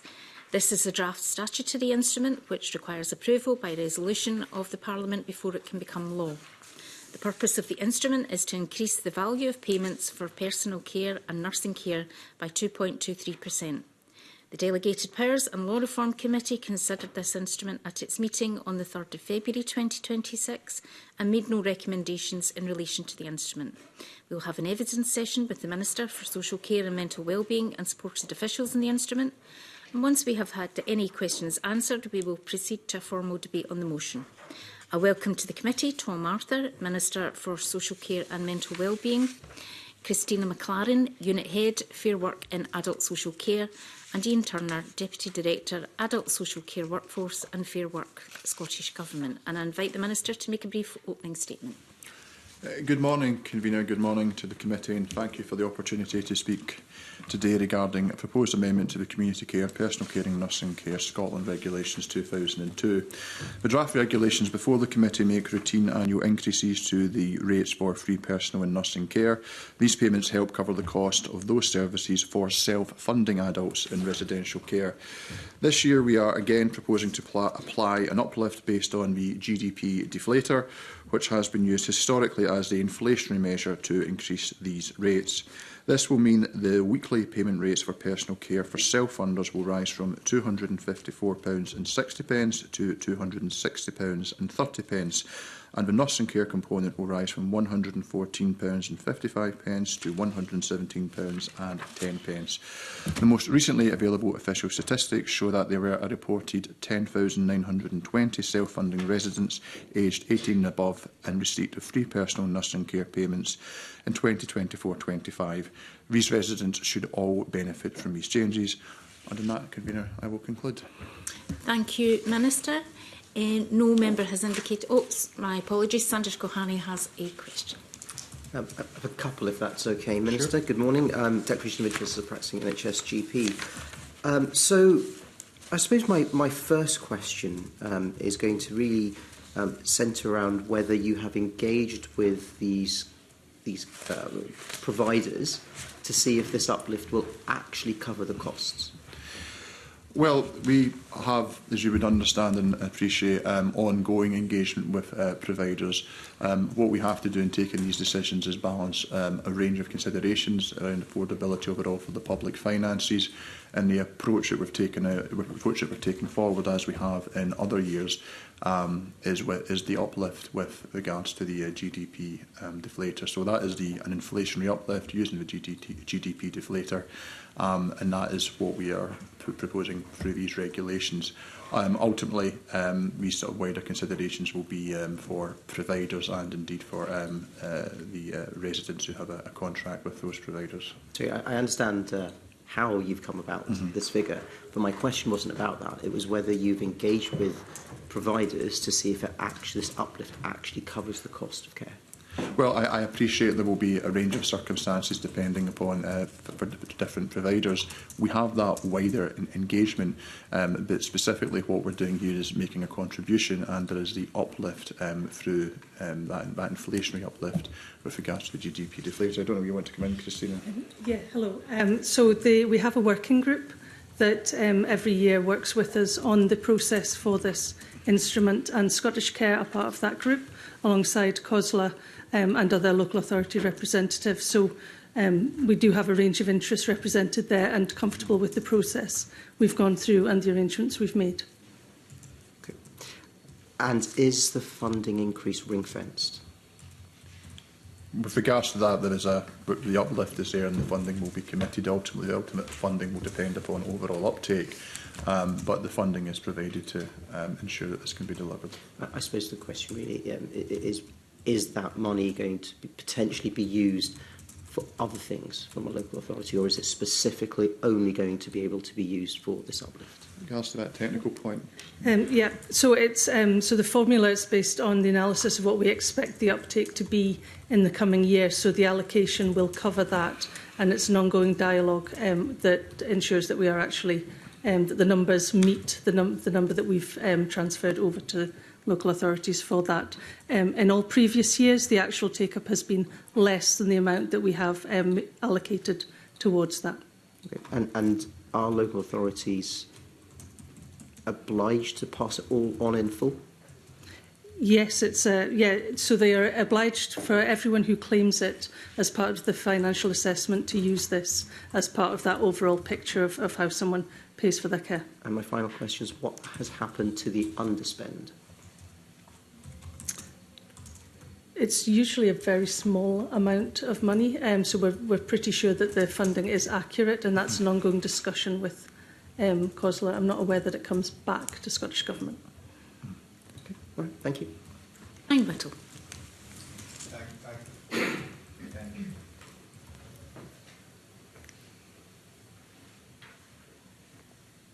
Hello.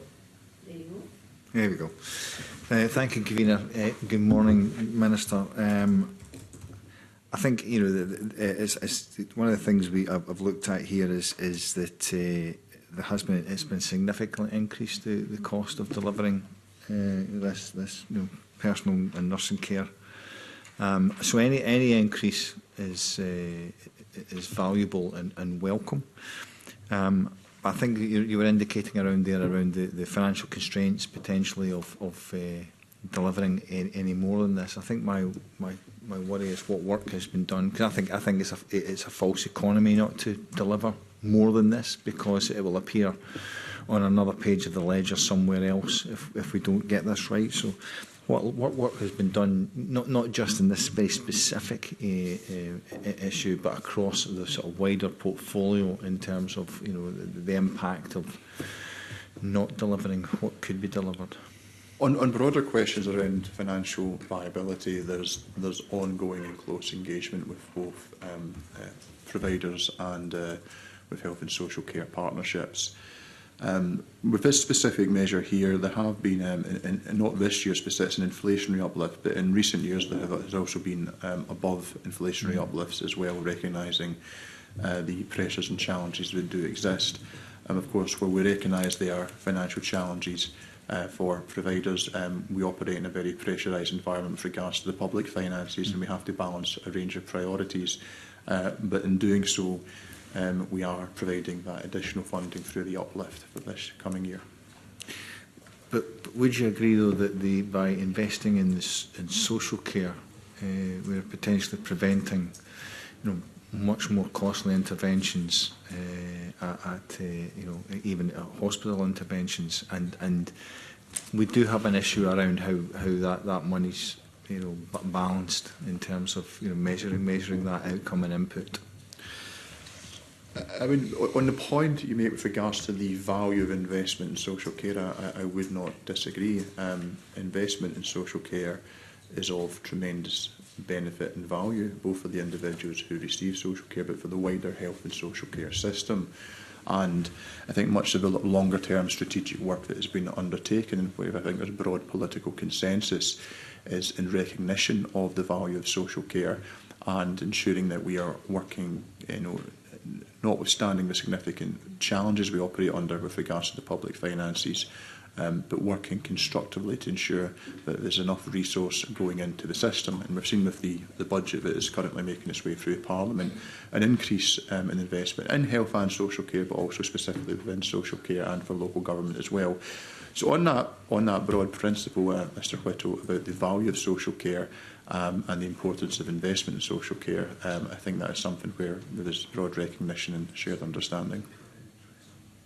Okay. Thank you, Kabina. Thank you, Minister. We now move on to agenda item 4, which is the formal debate on the instrument on which we've just taken evidence.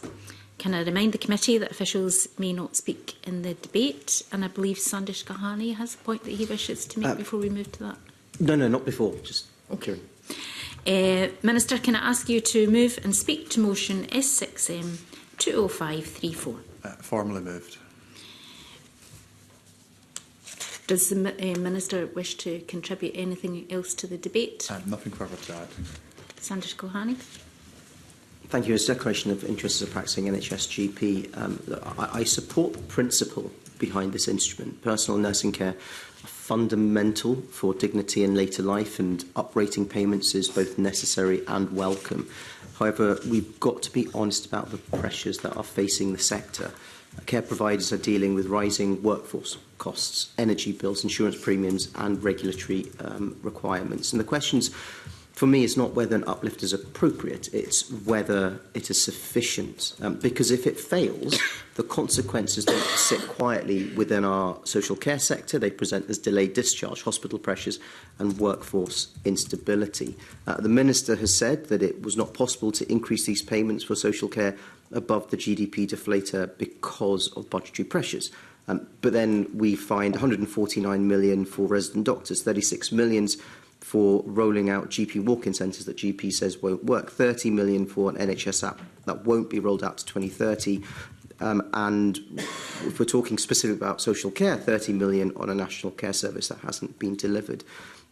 These are concerns because I think that we should be putting money into personal care and ensuring that it is free for people, because that is what was said. Minister, would you like to respond to that?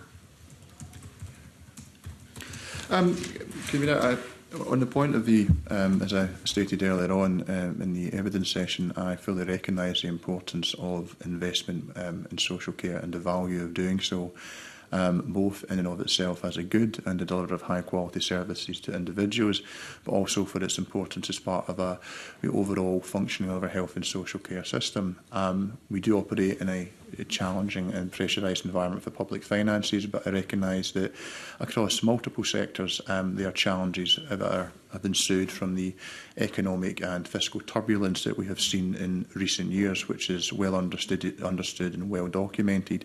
We are committed to engaging constructively with both providers and local partners to ensure that we can maximise the resource available in the system. And of course, it ultimately is for any member to engage with the budgetary process in Parliament if they wish to make representations to the governments for additional resource as well. Brian Whittles indicated that he also wishes to participate. Yeah, I kind of like my colleague Sandoz Kahani. I mean, at the end of the day, you know, I'm going to vote for the instrument because, you know, any uplift is, you know, crucial. But I think that what we're discussing today is in no way reflective of what's required. I think that, as has been rehearsed by my colleague, there have been huge amounts of money spent in other areas that if we are going to tackle the issue around social care and the connection with, you know, delayed discharge, the connection with preventing people going into having to go into hospital care, we're going to have to think about this in a much more serious way than I think we currently are. So, you know, I will vote for the. Yeah, I'm going to vote for the uplift, but you know, I would just like to put these comments on record because I don't think it's nearly enough of what we need to do to tackle the issues we have at the moment. Minister, would you like to sum up? Well, just to say that I recognise the points that committee members have made with regards to the financial pressures that we are all operating under, but I welcome members' support for the instrument. Thank you. The question is that motion S6M 20534 be agreed to. Are we all agreed? Thank you. That concludes consideration of the instrument, and I will now suspend the meeting to allow for a changeover of supporting officials.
The next item on our agenda is consideration of a second affirmative instrument, the Care Home Services Visits to and by Care Home Residents Scotland Regulations 2026.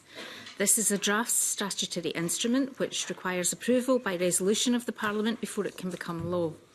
The purpose of the instrument is to impose new duties and responsibilities relating to visiting arrangements on providers of care home services for adults.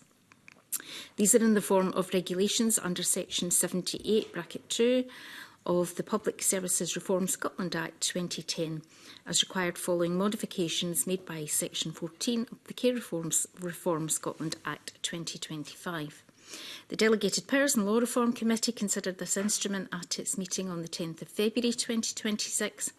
While it made no recommendations in relation to the instrument in relation to Regulation 8, the DPLR Committee welcomed that the Scottish Government now intends to publish the Code of Practice in advance of the requirement coming into force, and highlighted to this committee its correspondence with the Scottish Government on this point. We will have an evidence session with the Minister for Social Care and Mental Wellbeing and supporting officials on the instrument, and once we've had any questions answered, we will proceed to a formal debate on the motion. I welcome to the committee Tom Arthur, Minister for Social Care and Mental Wellbeing, Jennifer Gilmore, Team Leader, Social Care Immediate Response and Improvement, Fiona Hodgkiss, Unit Head, Social Care Immediate Response and Improvement, and Laura Kennedy, Solicitor, Scottish Government. And I invite the Minister to make a brief opening statement. Thank you, Convener, for the invitation to discuss this instrument. I have been, as I'm sure we all have been, profoundly moved by the brave campaigning of the Care Home Relatives Group. I fully acknowledge the emotional harm and trauma experienced by the residents, families and others who were unable to see one another for such long periods during the pandemic. These regulations are about learning from those experiences to ensure that they cannot happen again. They were shaped through engagement with people who live and work in care homes. I want to acknowledge the vital contributions of all our stakeholder groups. The regulations deliver on the intention of Parliament set out in Section 14 of the Care Reform Scotland Act 2025, and I am struck by the cross-party collaboration that brought us to this point. If approved, they will establish in law that care homes must allow and support visiting. Visiting may only be suspended where it is essential to prevent a serious risk to life, health or well-being. Even in those exceptional circumstances, care homes must still facilitate visits for people nearing end of life or where the harm caused by suspending visits would outweigh the serious risk identified. Our intention is to safeguard residents' ability to maintain family life and meaningful contact. These regulations achieve that in a way that is compatible with the European Convention on Human Rights, ensuring that any limits are lawful, necessary and proportionate, and that rights are balanced in a carefully considered, person-centred way. Crucially, the regulations recognise essential care supporters as the people most important to the resident. For many, this is the heart of Anne's Law. By establishing a legal presumption that restricting access to an essential care supporter is likely to cause serious harm, they significantly strengthen the position of such a person by providing legal protection for their vital role. These regulations are the result of extensive engagement, including an online survey, visits to care homes to hear directly from residents, families and staff, and discussions with national organisations and professional bodies. I am pleased that most respondents agreed that the regulations are clear and understandable, particularly regarding providers' duties to identify an essential care supporter, to enable visiting and to provide for a transparent review process.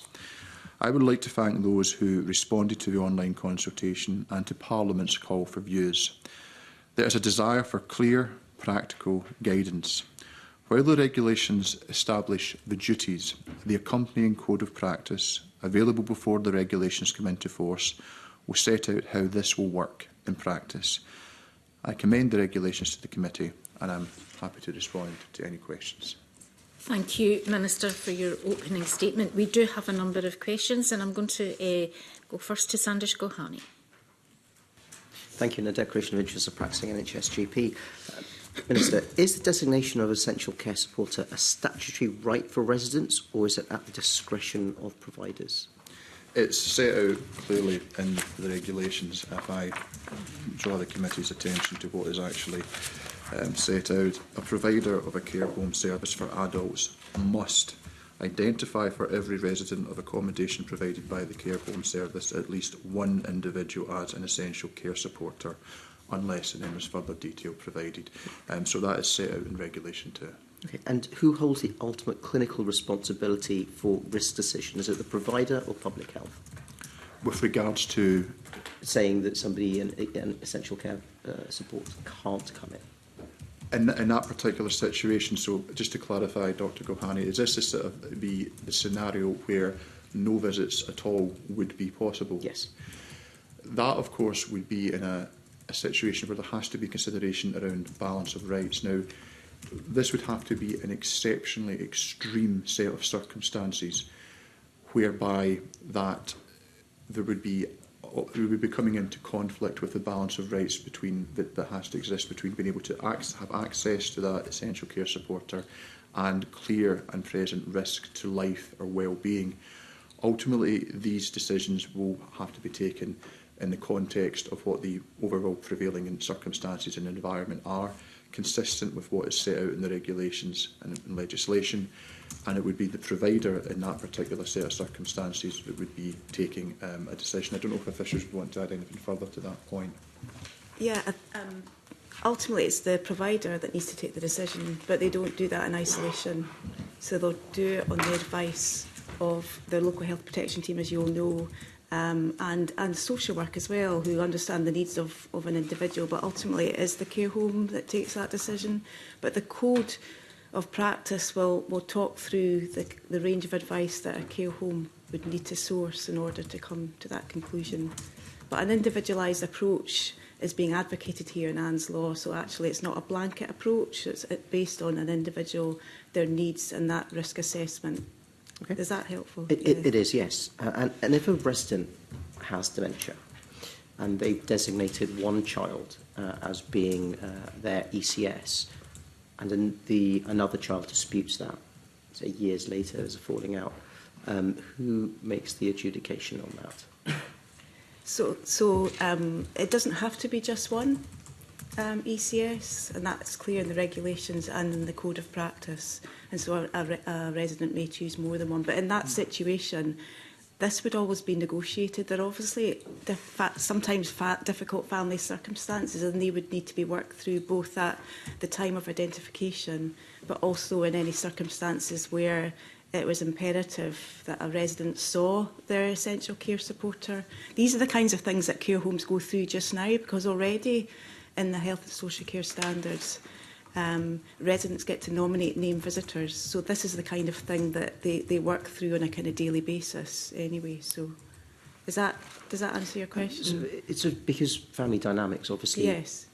are liable to change, yes. and if one child is away, and it's quite yes. reasonable for the other child to be nominated in ECS, but they come back, or, yeah. then what happens in those circumstances? Are they able to then become an ECS if the patient themselves has dementia? Yeah. So the key point here, a flexible approach needs to be taken based on the needs and circumstances of that resident. And if it's appropriate for somebody else to come because the other is away, then that would be what the care home would support.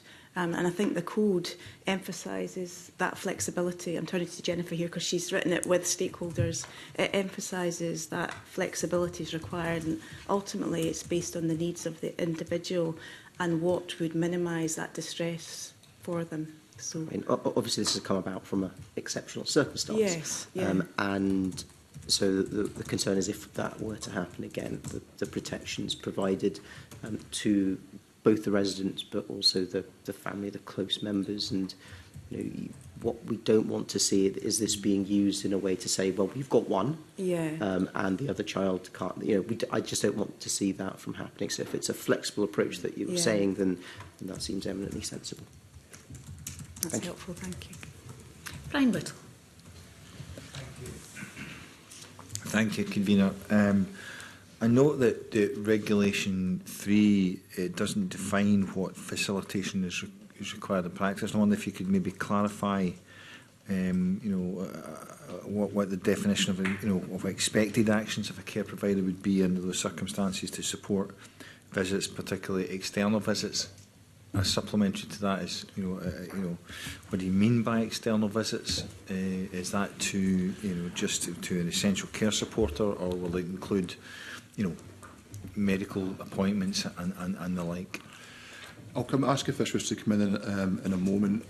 One of the points I'll highlight, and this may come up in subsequent questioning as well, is a lot of the operational detail is set out in the Code of Practice, and that will be published ahead of time, which will provide answers to many of these questions. The second point is that these regulations, of course, have been developed with close engagement with a range of stakeholders, including providers. And on that particular point around what regards to external visits and any obligations on a provider, clarifying what that means and what the expectations would be as well.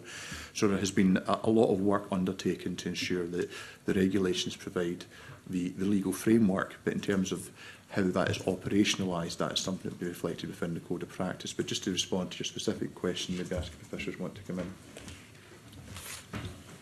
Yeah, thanks. Through the consultation that we carried out on the regulations too, this was one of the things that came up during that process, that people were looking for a bit more detail sometimes on what some of the definitions mean. So that's definitely reflected in the Code of Practice. We've picked that up wherever possible. In terms of facilitation, other words that the Code uses to describe that is support and allow visits, and there are examples of the types of things that care homes might do to provide those opportunities for care home residents to either receive or make visits themselves. The Code also makes clear that the providers don't have to bear the costs of those additional visits as a result of the regulations in ANZLO. With regards to the Code of Practice, it's a future Code of Practice, as we talked about, and it's not legally binding. Are there concerns around that, how that might be implemented? No. Yeah, so the Code of Practice is based on statute. So it is the operationalisation of the regulations. So it has a very strong foundation. How it will be made sure, so overseen, is through the Care Inspectorate. So they will inspect against the Code of Practice as part of their routine inspections. Okay, so but if the Care Inspectorate are looking at the Code of Practice, but it's not legally binding, what powers would they then have to enforce? So it's based on law, so the law is obviously legally binding. The Care Inspector themselves would be able to take enforcement action against the home. Ultimately, their operation, the way in which they're able to operate can be withdrawn, so that would ultimately be the final thing that they were able to do. But there's a whole range of steps that the Care Inspector would go through, and they will take the 3 month period, the 3 months grace period that they're going to give. They will take that period to support the care home sector to implement ANZLO and all of the ways in which they will disseminate information to both care home providers and residents and family and friends to know the situation and their rights. Thank you. Thanks, Convener. Good morning, Minister and officials. Some of the information that we were reviewing in relation to suspension of visiting came in some different submissions, and one came from Dumfries and Galloway Health and Social Care Partnership that questioned who actually makes the decision to suspend visits. And how this aligns with health protection, social work responsibilities. So can you elaborate for us how we can ensure consistency about decisions that are made to suspend visiting? Of course, in these particular circumstances, it would be for the provider to respond to the specific events and context that was leading to that decision to be taken place. And as it sets out in Regulation 4, a provider of a care home service for adults may suspend visits either to and by all residents in the care home or to and by specific residents only if the provider has a reasonable cause to believe that it is essential to do so to prevent a serious risk to the life, health or well-being of, in the case of internal visits, any person at the accommodation, in the case of external visits, the resident, any other person at the accommodation, or persons at the place where the visit would take place. Now, I take the time to read that out just to be very clear on the record, but it's set out there in the regulations with the context is. Now, of course, for a provider taking these decisions, they would, a responsible provider, of course, will be taking these decisions, drawing upon a range of advice and expertise, and the code that will be published ahead of the regulations come into force helps to provide further information with regards to that process. I don't know if officials would want to add anything to that.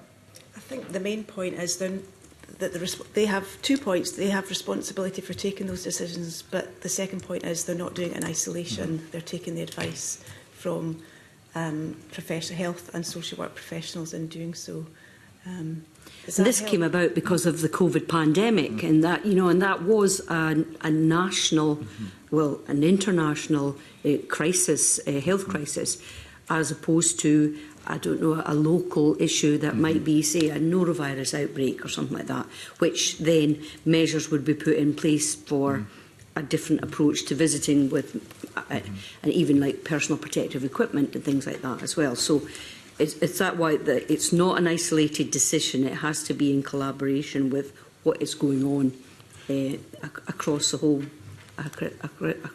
country, I suppose. Yeah, I mean, many of the decisions that are taken on a local day-to-day basis are just what's happening locally. It might just be about that care home and what's happening locally, like for the example that you gave. But Anne's law is relevant in that example because it means you can't take a blanket approach. So you just can't simply shut a care home. You have to take an individualised approach based on a number of factors, the issue at hand, the care home, the structure, the staffing, and the individual residents, including those individuals within that. So you can't take a blanket approach.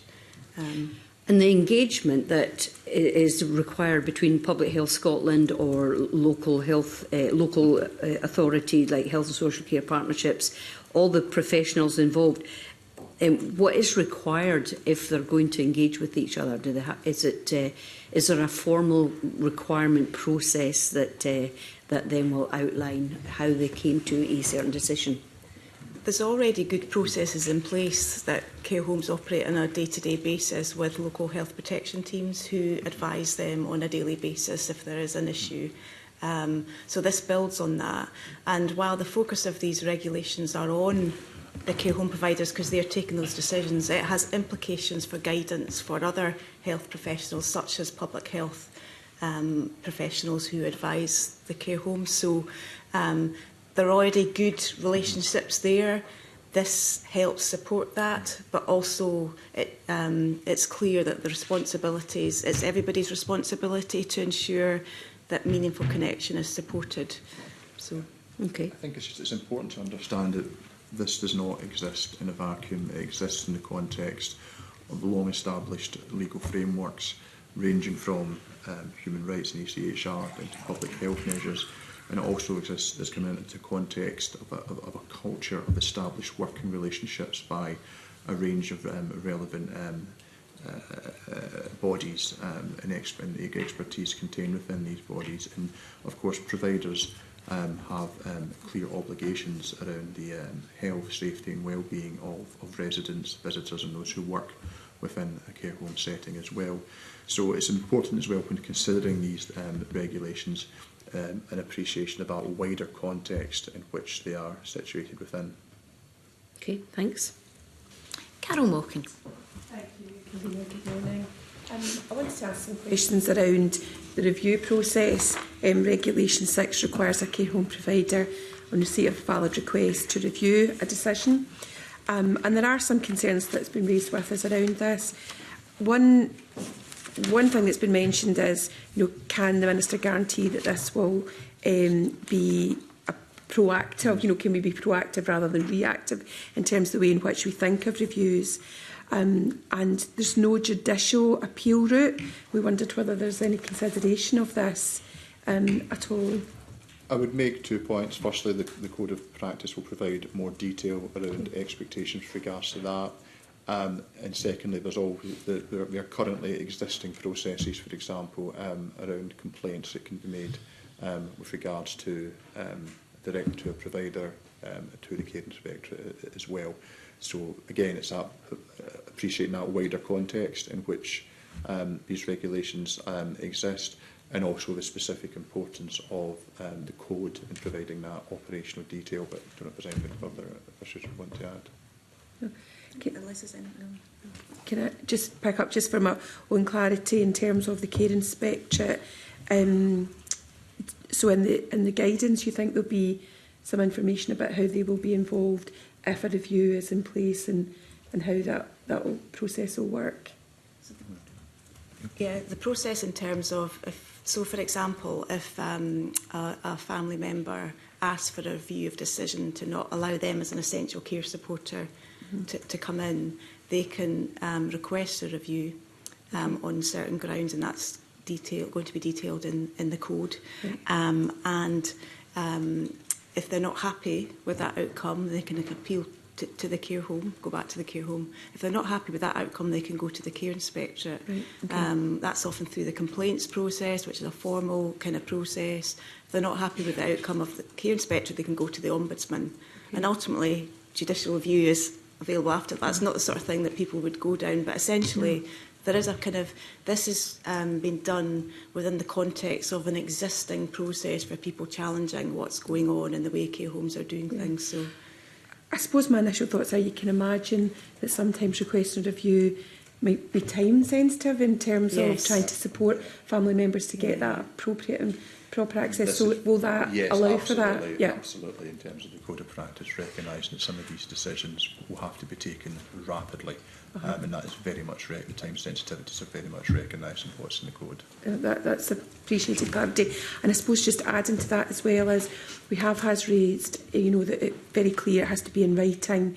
And we just want to make sure that accessibility to some people may have family members that can't go through that. Email, letter, post, or, for example, there was an online forum, or for example, it was made available by a provider that could be used as well. So clearly, we want to ensure that's as accessible as possible, and that again is reflected in the code. There's elements in the code that are talking about supporting people to do that as well. So it's not just seen as a kind of separate kind of thing. There's support for somebody doing that in the best way that's suitable for them. And I think the definition of in writing is taken from. Did you want to say a wee bit more? Yeah.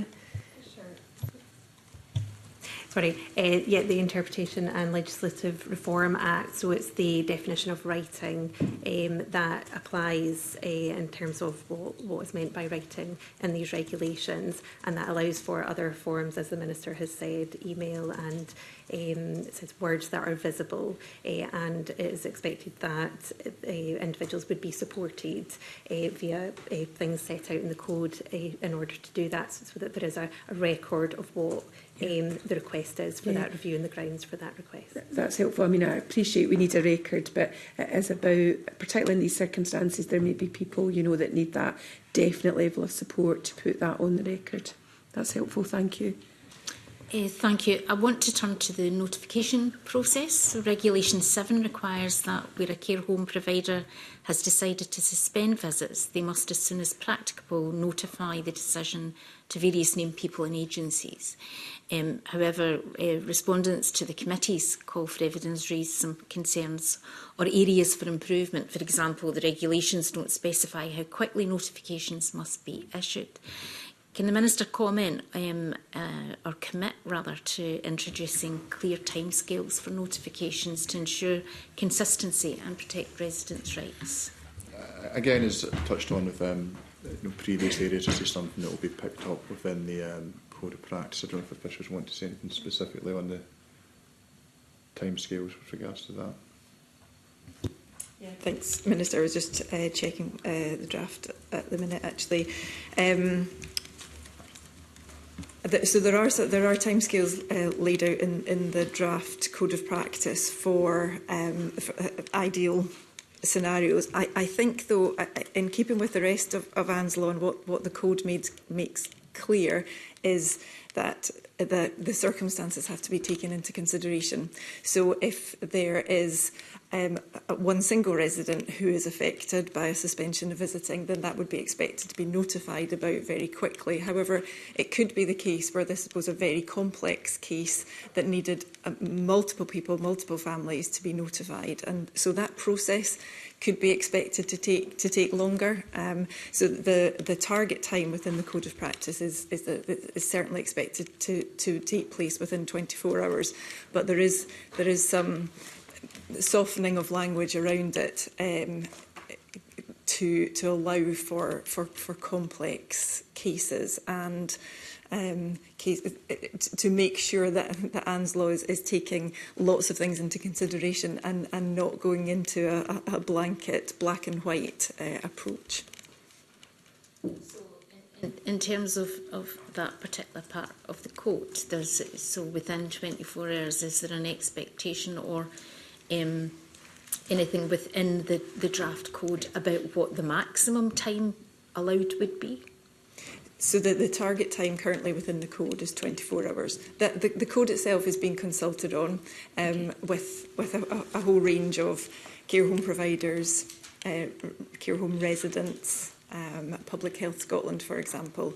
So timescales like this could be subject to change depending on the feedback, but that's currently the target time that we would expect that it would take no later than 24 hours to be notified about. We would expect that would be much, much quicker than that, almost as soon as the decision is made, if it's a very simple case. But there could be circumstances in which things are extremely complicated and that there are dozens and dozens of people to be contacted, and that would have to be taken into consideration. So, will the Minister comment on calls for the notifications to be extended to include wider multidisciplinary teams and agencies other than those that are in the regulations? Before I come back, was there anything that you wanted to come in on that in terms of through the consultation and engagement process? That we did get feedback in our consultation for the SSI about who else should be notified, because the original draft of the SSI said the care inspectorate should be notified when a decision had been taken to suspend visiting.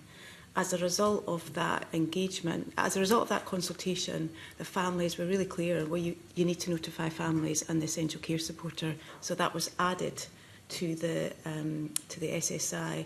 At the same time, you talked there about the multidisciplinary team, we've also added, because this came out through separate engagement with Social Work Scotland and social work professionals, we've also added the Chief Social Work Officer and worked with Social Work Scotland on that. So that's been added. In practice, that will mean that they would internally inform other teams within the local authority who have oversight of the care home. So, for example, the commissioning and contracts team who monitor the delivery of the National Care Home contract and the standards within the care home from a local authority's perspective. So that's kind of widening out the team. Already the public health team would be involved, anyway the health protection team, so they would be aware of that suspension. Does that help in terms of... Yes, I think it addresses some of the comments that have been made to the committee about who was to be notified. Yes. And so going forward, will the government monitor compliance to ensure that notifications are issued properly? Yes, there is a requirement for ministers to review, I think it's after 2 years, the operation of Anne's Law. And of course, is it to review the code 5 years as well. So that will be ongoing as well. And of course, the care inspector have a role in this matter as well. So there will be that ongoing engagement and scrutiny. And or this would be for Parliament to make a determination, but I imagine Parliament will continue to maintain a strong interest in this matter as well. Thank you, Minister. And Elena Whittam. And good morning, Minister. I want to speak a little bit about human rights and the balancing of those human rights, which you've already spoken to in some of your answers in your opening statement. So the regulations allow the suspension of visits where a provider has reasonable cause to believe it is essential to prevent serious risk. So what specific human rights criteria will providers be expected to apply when they're determining whether the threshold is met? And Minister, how will you ensure that visiting restrictions are genuinely a last resort, they're proportionate, they're time limited, given the concerns that we have heard about the lack of clarity that there could be around about those terms such as reasonable cause and serious risk? The balance obviously is between, it covers a number of areas. There's obviously a key interest in the balance between the right to private and family life and also the right to life. And that's clearly a scenario, a situation where there was clear danger and risk to life, health and well-being. These are not easy decisions to take. That's why the Code of Practice looks into these, goes into these matters in some detail and seeks to go and provide that support. A situation arising where there would be no visits at all possible is something that I would regard as extremely rare and remote. It would have to be an absolutely extreme set of circumstances, and we've sought to ensure that the rights, in particular those of the essential care supporters, are clearly stated within the regulations and within the code as well. So we could start entertaining hypothetical situations and speculating, but ultimately it will have to be a judgment that is made. But in terms of the expectations that are set out within the regulations, and Parliament passes a regulation, that will be the law of the land and the clear expectations of Parliament. They are very, I think, I don't think there's any ambiguity with regards to that. And the Code of Practice will help in terms of being able to illustrate and flesh out some of that detail in terms of how it would be operationalised. But I appreciate the sensitivity of this issue, and I want to provide that assurance in terms of what the intent is behind the regulations and why we have taken the approach that we have. And that will be further buttressed by what is in the Code. Does you want to add anything to what I've said? Yeah, I think it's helpful for us to understand that the code is going to seek to kind of flesh out the scenarios, because we don't want to maybe scenario plan today and think about different instances where it could be applied. But as long as that's contained within the code of guidance that gives those operators the understanding of how they should balance human rights and how they should look at each individual situation and come to their conclusion. Yeah, I don't know if there's anything you want to add to the balance of rights. Just to say that the provision within the 2025 Act and now the regulations was drafted in a way to ensure that it equips providers to be able to apply those human rights principles in making those decisions. All right, and the final question I have is round about whether you could commit to ensure, and you've already spoken about it today, greater oversight and enhanced review mechanisms to limit the discretion of providers so that we are ensuring that the rights of residents are consistently maintained and also that they're consulted and have a real voice in decisions that are being taken. Well, there's a clear expectation around the utilisation of best practice around communication and engagement. And indeed, I think this is set out within the regulations, for example, on the identification of an essential care supporter. It's clearly set in the regulations there, and it's implicit, the importance of the agency and autonomy and the rights of the individual, of the resident, and their involvement within that particular process.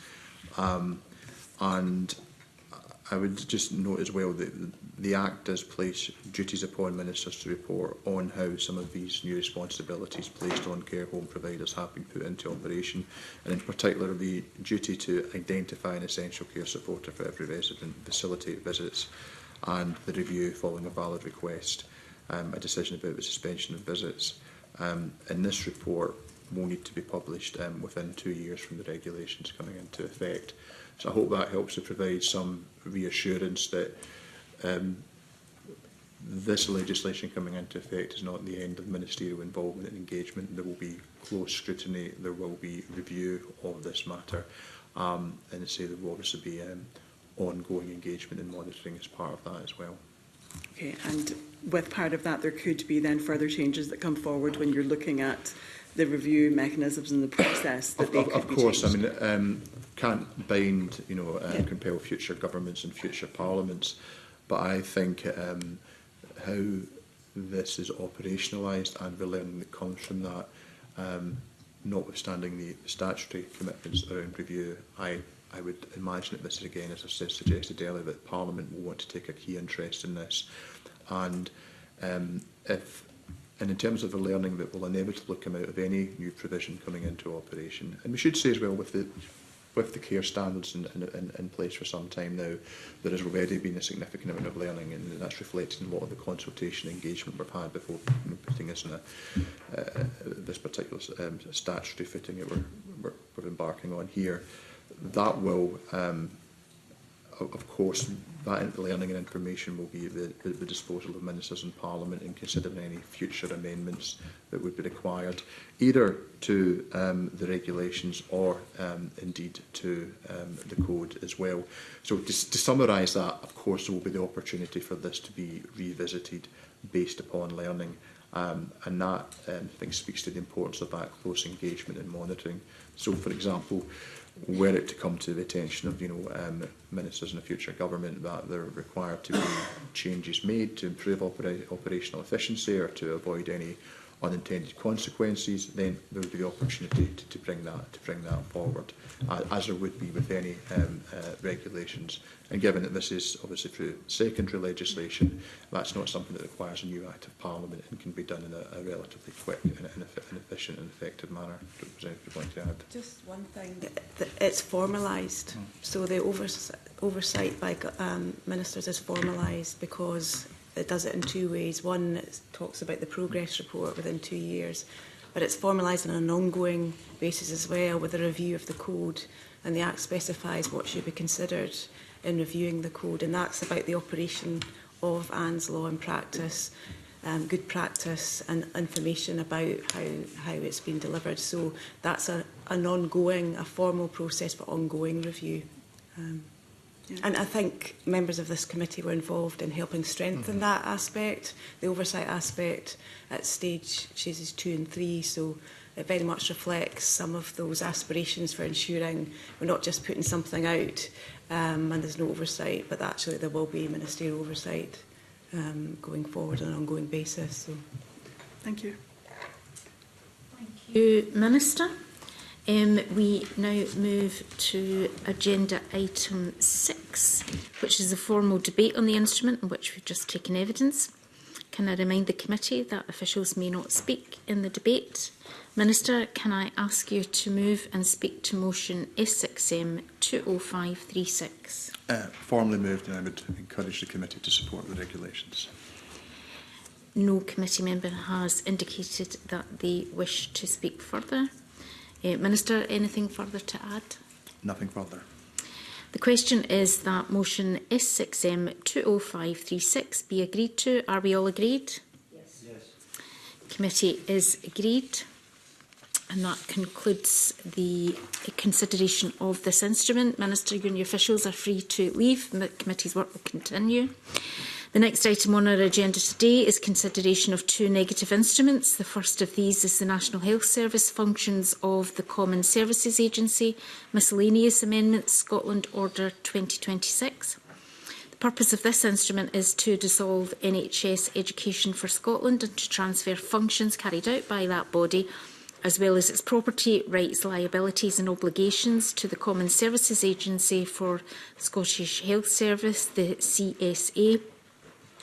The Delegated Powers and Law Reform Committee considered the instrument on the 10th of February. The DPLR Committee drew the instrument to the attention of Parliament on the basis that the provisions in Part 1 of the schedule that have been made by what appears to be an unusual or unexpected use of the powers conferred by the Parent Statute. In the absence of an express power to amend primary legislation and in the absence of a fuller explanation from the Scottish Government. No motion recommending annulment has so far been lodged in relation to this instrument. Do members have any comments? Sanders Gohani. Thank you. In a declaration of interest as a practising NHS GP, and somebody who went through the NES scheme. So, whilst a reduction in quangos is always welcome, I do have a number of questions that I think are worthy of consideration. How will GP training, specialty training, CPD all be protected during the transition period? What financial savings are expected, and when do we expect to see the financial savings? And are there any measurable workforce improvements that will be seen by this measure? And how would you wish those questions to be answered? I mean, an ideal scenario would be to discuss with the Minister, but I think we can write. Okay. Thank you for that. I propose that the committee does not make any recommendations in relation to this negative instrument. Are members content with this? The second instrument is NHS Education for Scotland and Common Services Agency Transfer of Staff Regulations 2026. The purpose of this instrument is to provide for the transfer of staff from NHS Education for Scotland from that body to the Common Services Agency, the CSA, on the 1st of April 2026, and for all members of the Management Committee of the CSA to be entitled to remuneration for their role as members of that committee, other than executive members who are also employees of the CSA. The Delegated Powers and Law Reform Committee considered the instrument on the 3rd of February and made no recommendation in relation to the instrument. No motion recommending annulment has so far been lodged in relation to the instrument. Do members have any comments they wish to put on record? No. I propose that the committee does not make any recommendation in relation to this negative instrument. Are members content with this? The next item on our agenda is consideration of a proposed draft order, the Mental Health Care and Treatment Scotland Act 2003, Remedial Order 2026, and I'll put on record that I'm a registered mental health nurse and an NHS Greater Glasgow and Clyde Bank staff nurse. This is a proposed draft order which must be laid before Parliament for a 60-day period, together with a statement of reasons for proposing to proceed by remedial order rather than by other means. Ministers are proposing to make a remedial order under Section 12 of the Convention Rights Compliance Scotland Act 2001. This power allows the Scottish Ministers to make remedial orders to remedy an incompatibility with Convention rights. The purpose of the proposed draft order is to address a judgment in X versus Mental Health Tribunal for Scotland 2022, Court of Session Outer House CSOH 78. This held that the Tribunal's lack of power to specify recorded matters for patients subject to a compulsion order amounted to unjustified discrimination under Article 14 of the European Convention on Human Rights. Following the ruling, Scottish Ministers concluded that the amendments to the 2003 Act were necessary to ensure compliance with Article 14. The statement of reasons accompanying the proposed draft order states Scottish Ministers consider that a remedial order under the general procedure is the most appropriate and proportionate means of remedying the legislative defect, ensuring equality of treatment for civil and forensic patients, while maintaining safeguards and flexibility within the mental health system.